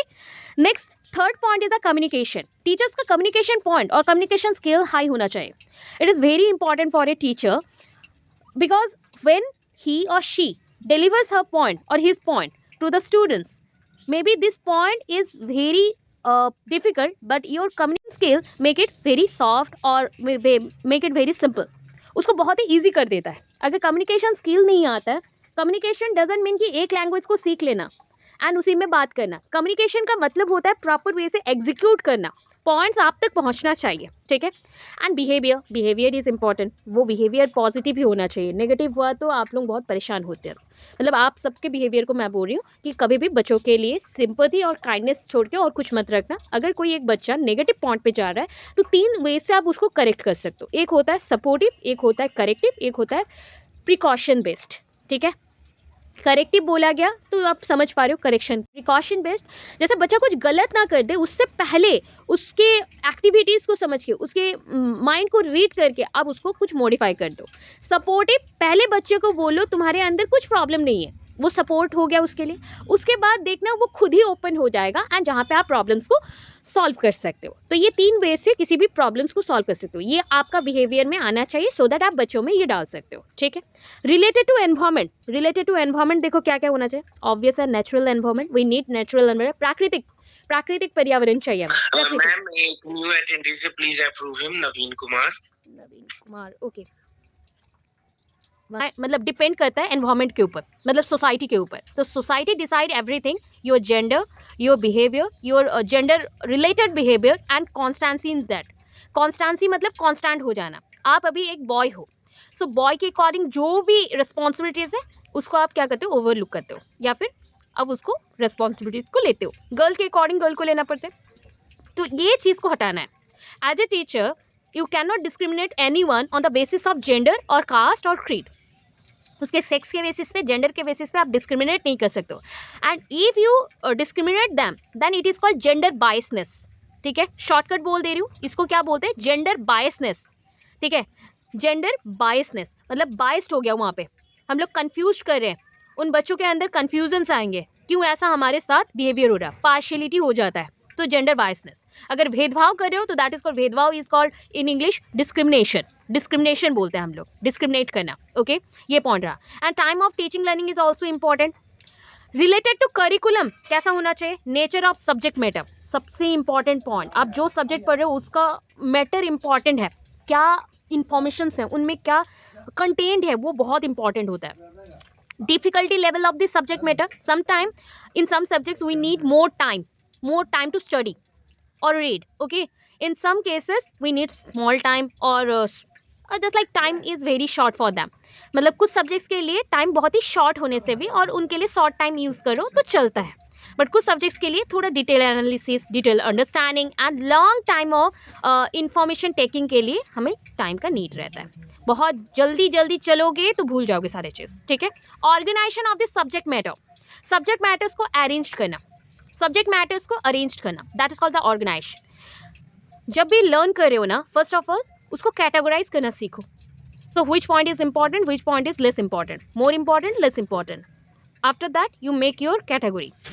As per the category you have to put some major concept in the more important information point, and जो कि कम इंपॉर्टेंट है, लेस इंपॉर्टेंट पॉइंट्स हैं, उसमें छोटे मोटे माइनर कंसेप्ट जाएंगे। तो minor concept are mention in the less important part, ठीक है। ऐसे करके हम ऑर्गेनाइज करते हैं, कैटेगराइज करते हैं या फिर अरेंज करते हैं। Subject related to real life, always NCF 2005 ने भी यही पॉइंट बोला था कि आप जो क्लासरूम में बच्चों को पढ़ाते हो, नेशनल करिकुलम फ्रेमवर्क 2005 वो भी ये मेंशन करता है, linking the knowledge of his subject with the real life situation और आउटसाइड सिचुएशन। आपके एनवायरमेंट में जो सिचुएशंस गिवन है उसके साथ और रियल लाइफ के साथ आपको क्या करना है, आपके सब्जेक्ट्स को जोड़ना है, कनेक्ट करना है। क्यों एजुकेशन ले रहे हो, education is not important for certification, education is important for how to handle the problems of a real life situation. कैसे आप रियल लाइफ सिचुएशन में प्रॉब्लम्स को हैंडल करते हो, इसलिए एजुकेशन इंपॉर्टेंट है, सब्जेक्ट इसलिए पढ़ाए जाते हैं, ठीक। चलो लास्ट पार्ट है, ठीक है। लास्ट पार्ट बोलने से इतना आ गया, कोई बात नहीं। इवैल्यूएशन पहले भी हो चुका है, थोड़ा सा सीसी कल दे चुकी हूँ, फिर भी क्विक हम लोग थोड़ा जाएंगे फटाफट। आई नो दैट 9:05 हो गया, 2 घंटा क्रॉस कर चुके हैं। 15 मिनट दे सकते हैं या फिर नेक्स्ट क्लास में, चलो राइट मैम, अगर दिन का क्लास तो अभी कर लेते हैं। Total educational process depends upon something, some points, okay, some levels are mentioned here, okay. The first one is the test. छोटा सा पॉइंट से जाएंगे। सबसे पहले आप आपके एजुकेशनल प्रोसेस में अगर घुसते हो तो क्या करना है, बच्चों को टेस्ट करना पड़ता है, ठीक है, जो भी चीज़ें होती है ना पहले लेवल से, इवैल्यूएशन की चीज़ें को बोल रही हूँ मैं, इवैल्यूएट करने का। इवैल्यूएट का मतलब क्या है? मूल्यांकन करने का। हिंदी में क्या बोलते हैं? मूल्यांकन। असेसमेंट को क्या बोलते हैं? आकलन। मेजरमेंट को मापन। ठीक है, एग्जामिनेशन को परीक्षण, परीक्षण बोला जाता है। ठीक है, टेस्टिंग, एग्जामिनेशन, ये सारा आपका परीक्षण में जाता है। सो देखो, पहले छोटा पॉइंट में आए टेस्ट, फिर क्या आएगा? एग्जामिनेशन। सेकंड क्या आएगा? Second body. थर्ड क्या आएगा? मेजरमेंट, मापन। ठीक है, मेजर करोगे ना, एग्जामिन कर लिया तो उसमें कुछ वैल्यू होता है, मार्किंग होता है, मार्किंग सिस्टम्स रहते हैं। तो मेजरमेंट, मेजरमेंट के बेसिस पे हम असेसमेंट करना स्टार्ट करेंगे। And last process is called the evaluation. Last process is called evaluation. अभी ना इवैल्यूएशन के बहुत ही इंपॉर्टेंट पार्ट्स है, पता है? इवैल्यूएशन बहुत वैराइटीज़ के होते हैं। बस इतना पोर्शन कंप्लीट कर ले, असेसमेंट इवैल्यूएशन के जो मेनी वैराइटीज़ हैं, इतने 10 पॉइंट्स बस पढ़ लो, छोड़ दूंगे। ठीक, फॉर्मेटिव, देखो एक एक सिंगल वर्ड्स में लिखा है। जैसे आपको क्वेश्चंस आए तो वर्ड, क्वेश्चंस को रीड करना प्रॉपर्ली। ठीक है, क्वेश्चंस में मेंशन होगा विद इन और ऑनगोइंग, ऐसा कुछ भी मेंशन हुआ तो that is called formative assessment और फॉर्मेटिव इवैल्यूएशन। असेसमेंट पहला स्टेप है, इवैल्यूएशन लास्ट स्टेप है। असेसमेंट इवैल्यूएशन से बिफोर होता है। Before evaluation we need to assess someone. किसी भी पर्सन को आप असेस करना चाहते हो तो पहले असेसमेंट करो, आफ्टर दैट उसी फीडबैक के बेसिस पे इवैल्यूएट किया जाता है। Okay, assessment is just like a justification point, justify करना। Evaluation is judging points, judgement देना। ठीक है, याद रखोगे, वर्ड्स बोल रही हूँ, justification, judgement, justification, judgement. Okay, formative क्या होता है ना? फॉर्मेटिव असेसमेंट और evaluation is a ongoing, ongoing होता है, ये ऑनगोइंग है। जितने टाइप का असेसमेंट होगा उतने टाइप का ही इवैल्यूएशन होगा। कंफ्यूजन नहीं चाहिए, मैम ये दोनों सेम कैसा हुआ? अरे भाई सेम ही है, असेसमेंट एंड इवैल्यूएशन सेम है, उसके टाइप्स भी सेम है। ठीक है, फॉर्मेटिव ऑनगोइंग है। जैसे in between the classes I ask something, मैं बीच बीच में क्वेश्चंस पूछ रही हूँ ना छोटा छोटा, वो फॉर्मेटिव है, वो फॉर्मेटिव है। ठीक है, सबमिटिव क्या होता है? एट द एंड, अगर सेशन के एंड में पूछा जाएगा या पूरा सेमेस्टर के एंड में जो एग्जाम होगा या एनुअल एग्जाम होगा, पीरियडिक बेसिस पे होगा, एक टाइम मेंशन होगा 6 मंथ्स का या 1 ईयर का, ऐसा कुछ टाइम मेंशन होगा तो दैट इज कॉल्ड सबमिटिव। ठीक है, नेक्स्ट क्या आया? That is called diagnostic. Diagnostic अभी समझाया था ना, डायग्नोस्टिक मतलब डायग्नोस करना, प्रॉब्लम्स को फाइंड आउट करना। सो उसके अकॉर्डिंग क्या कर सकते हो? मॉडिफाइबल, मॉडिफाई कर सकते हैं, परिवर्तनशील है, ये परिवर्तनशील है। मॉडिफाई को क्या बोलते हैं हिंदी में? परिवर्तनशील है। ठीक है, प्रोग्नोस्टिक, प्रोग्नोस्टिक क्या होता है? देखो, प्रोग्नोस्टिक होता है प्रिकॉशनरी, प्रिकॉशनरी। ठीक है, मतलब प्रॉब्लम्स अभी है ना, सबके लिए है, उसको फाइंड आउट कर लेते हैं एंड पहले से ही, वो प्रॉब्लम होने से पहले हम सोल्यूशन देंगे। सो पहले सोल्यूशन दे दिया तो प्रिकॉशनरी है, बाद में सोल्यूशन दोगे तो डायग्नोस्टिक है। ठीक, प्लेसमेंट, प्लेसमेंट जानते हो तो प्लेसमेंट होता है, आपको आते हैं ना, कोई भी ITI, डिप्लोमा या फिर इंजीनियरिंग, बीटेक, ये सब कंप्लीट करने के बाद आपको इंटर्नशिप का प्रोग्राम दिया जाता है या फिर आपको प्लेसमेंट दिए जाते हैं, कंपनी वाइज आते हैं, आपको सिलेक्ट करते हैं एंड प्लेसमेंट मिलता है। तो वैसा ही है प्लेसमेंट, मतलब आपको पोस्टिंग मिलेगा, पोजीशन बेस्ड और character based, as per your qualification, as per your position और as per your education level, उसके बेसिस पे आपको कहाँ पे एक प्लेसमेंट मिलेगा, प्लेस मिलेगा, स्थान मिलेगा। एंड आफ्टर दैट क्वालिटेटिव, अभी देखो कंफ्यूजन यहाँ पे आएगा, क्वालिटेटिव क्या है? क्वालिटी, क्वालिटीज, क्वालिटीज आपका गुणात्मक, that is a development point में भी पढ़ा था। Physical, cognitive, emotional, moral, behavioural, social, ये जितने भी पॉइंट्स हैं, जितने भी एस्पेक्ट्स हैं, ये क्वालिटेटिव है। आपके क्वालिटीज़ को अगर जज करना है तो दैट इज कॉल्ड क्वालिटेटिव। अगर क्वांटिटेटिव है तो अमाउंट में जज करो, क्वांटिटी, अमाउंट में जजमेंट करेंगे, इवैल्यूएट करेंगे। So quantitative. अभी नेक्स्ट देखो, standardised versus non standardised, standardised versus non standardised. Standardised means क्या हो गया? Fixed by authority. स्टैंडर्डाइज्ड ना एक फिक्स लेवल का होता है, जो भी जितने भी एंट्रांस एग्जाम्स हैं, आपके जो यूनिवर्सिटीज़ के एग्जाम्स हैं, जो कि एक question paper is same for all, question paper is same for all, same for all colleges, same for all universities. तो ऐसा अगर मेंशन हो जाता है, फिक्स रहता है एंट्रांस के क्वेश्चंस, मतलब सब्जेक्ट वाइज डिफरेंट है, बट एक एक सब्जेक्ट में 50,000 बच्चे तो देख रहे हैं ना एग्जाम, तो उसमें समझ लो ये स्टैंडर्डाइज है, उसका एक फिक्स स्टैंडर्ड होगा, जो हायर अथॉरिटी उसको फिक्स करता है, उसी के अकॉर्डिंग क्वेश्चन पेपर्स बनते हैं। अगर मैं बोल दूँ नॉन स्टैंडर्ड टेस्ट और नॉन स्टैंडर्डाइज्ड, इसको और क्या बोलते हैं? Teacher made test, teacher made test. Teacher made test, teacher made करेगा, ठीक है। ये टेस्ट कौन करेगा? Fix by the teacher, teacher fix करता है एंड उसके बेसिस पे बच्चों को जज करता है। नेक्स्ट वन, सेल्फ रेफरेंस्ड क्या होता है? सेल्फ रेफरेंस्ड क्या है? Self judgement. आप खुद को कभी कभी जज करते हो किसी काम के बेसिस पे। सपोज एक काम आपने पहले भी किया हुआ है एंड उसके बेसिस पे आप जज कर रहे हो, अच्छा उस टाइम क्या हुआ था, इसमें ये लैकिंग था, सो दैट जब मैं नेक्स्ट टाइम करूँगा और इम्प्रूवमेंट करूँगा, so that is called self referenced. उसको हम सेल्फ जजमेंट बोल सकते हैं। जैसे कि एक चीज़ बोला गया, कंपैरिजन होता है, पता है, खुद को कंपेयर करना, क्लास का हाईएस्ट रैंक्ड बच्चा और हाईएस्ट जो मार्क्स रखा हुआ है, मार्क्स बच्चा जो रखा हुआ है एंड जो लोएस्ट रखा हुआ, वो क्या करता है, लोएस्ट वाला हाईएस्ट से खुद को कंपेयर करता है कि मैं इतने मार्क्स से कम हो गया हूँ, मैं और इम्प्रूवमेंट करूँगा, तो that is called self referenced. Norm referenced क्या है? नॉर्म्स मतलब रूल्स, ठीक है। नॉर्म्स और रूल्स ये आपको फिक्स्ड पॉइंट में लेके जाएगा, आपको उसी फिक्स्ड पॉइंट के अकॉर्डिंग जजमेंट दिए जाएंगे। देखो, फिक्स्ड फॉर ऑल, जो रूल्स सबके लिए सेम रहता है, एंड जहाँ पे क्राइटेरियन रेफरेंस आता है, क्राइटेरिया आएगा, जैसे कि फिक्स्ड बाय हायर अथॉरिटी। ये क्राइटेरिया फिक्स करेगा कि आपको मैं जज करूँ, 10 बच्चे एग्जाम दे रहे हो, उनके अंदर मैं कौन सा कैरेक्टर को फिक्स करूँ कि आप सबको जज कर सकती हूँ। आपका फिजिकल हो सकता है, या फिर आपका IQ हो सकता है, आपका ड्रेसिंग सेंस हो सकते हैं, आपके सिचुएशंस को हैंडल करने का या प्रॉब्लम सॉल्विंग कैपेसिटी हो सकती है। कोई एक चीज़ को मैं फिक्स करूँगी higher authority, as an higher authority person, and उसी के बेसिस पे आपको मैं जज करूँगी, तो वो हो गया क्राइटेरियन बेस्ड और क्राइटेरिया बेस्ड हो गया, जहाँ पे क्राइटेरिया एक मेंशन, एक पर्टिकुलर क्राइटेरिया के बेस्ड जजमेंट होगा। अगर रूल्स पहले से फिक्स्ड है, जैसे नॉर्मल एग्जामिनेशन एंट्रांसेस, तो वो फिक्स्ड होगा, वो फिक्स्ड फॉर ऑल, तो नॉर्म्स होंगे वो, ठीक है। इतना आज करवाया गया असेसमेंट से, फॉर्म्स ऑफ असेसमेंट से नेक्स्ट क्लास कंटिन्यू रहेगा, ठीक है। स्टेजेस ऑफ इवैल्यूएशन आएंगे, और भी हैं, और भी कुछ PDF सेंड किया गया, उसको मैं पढ़ाऊंगी। सो कल के क्लास में नेक्स्ट हम लोग कंटिन्यू रखेंगे, ठीक है।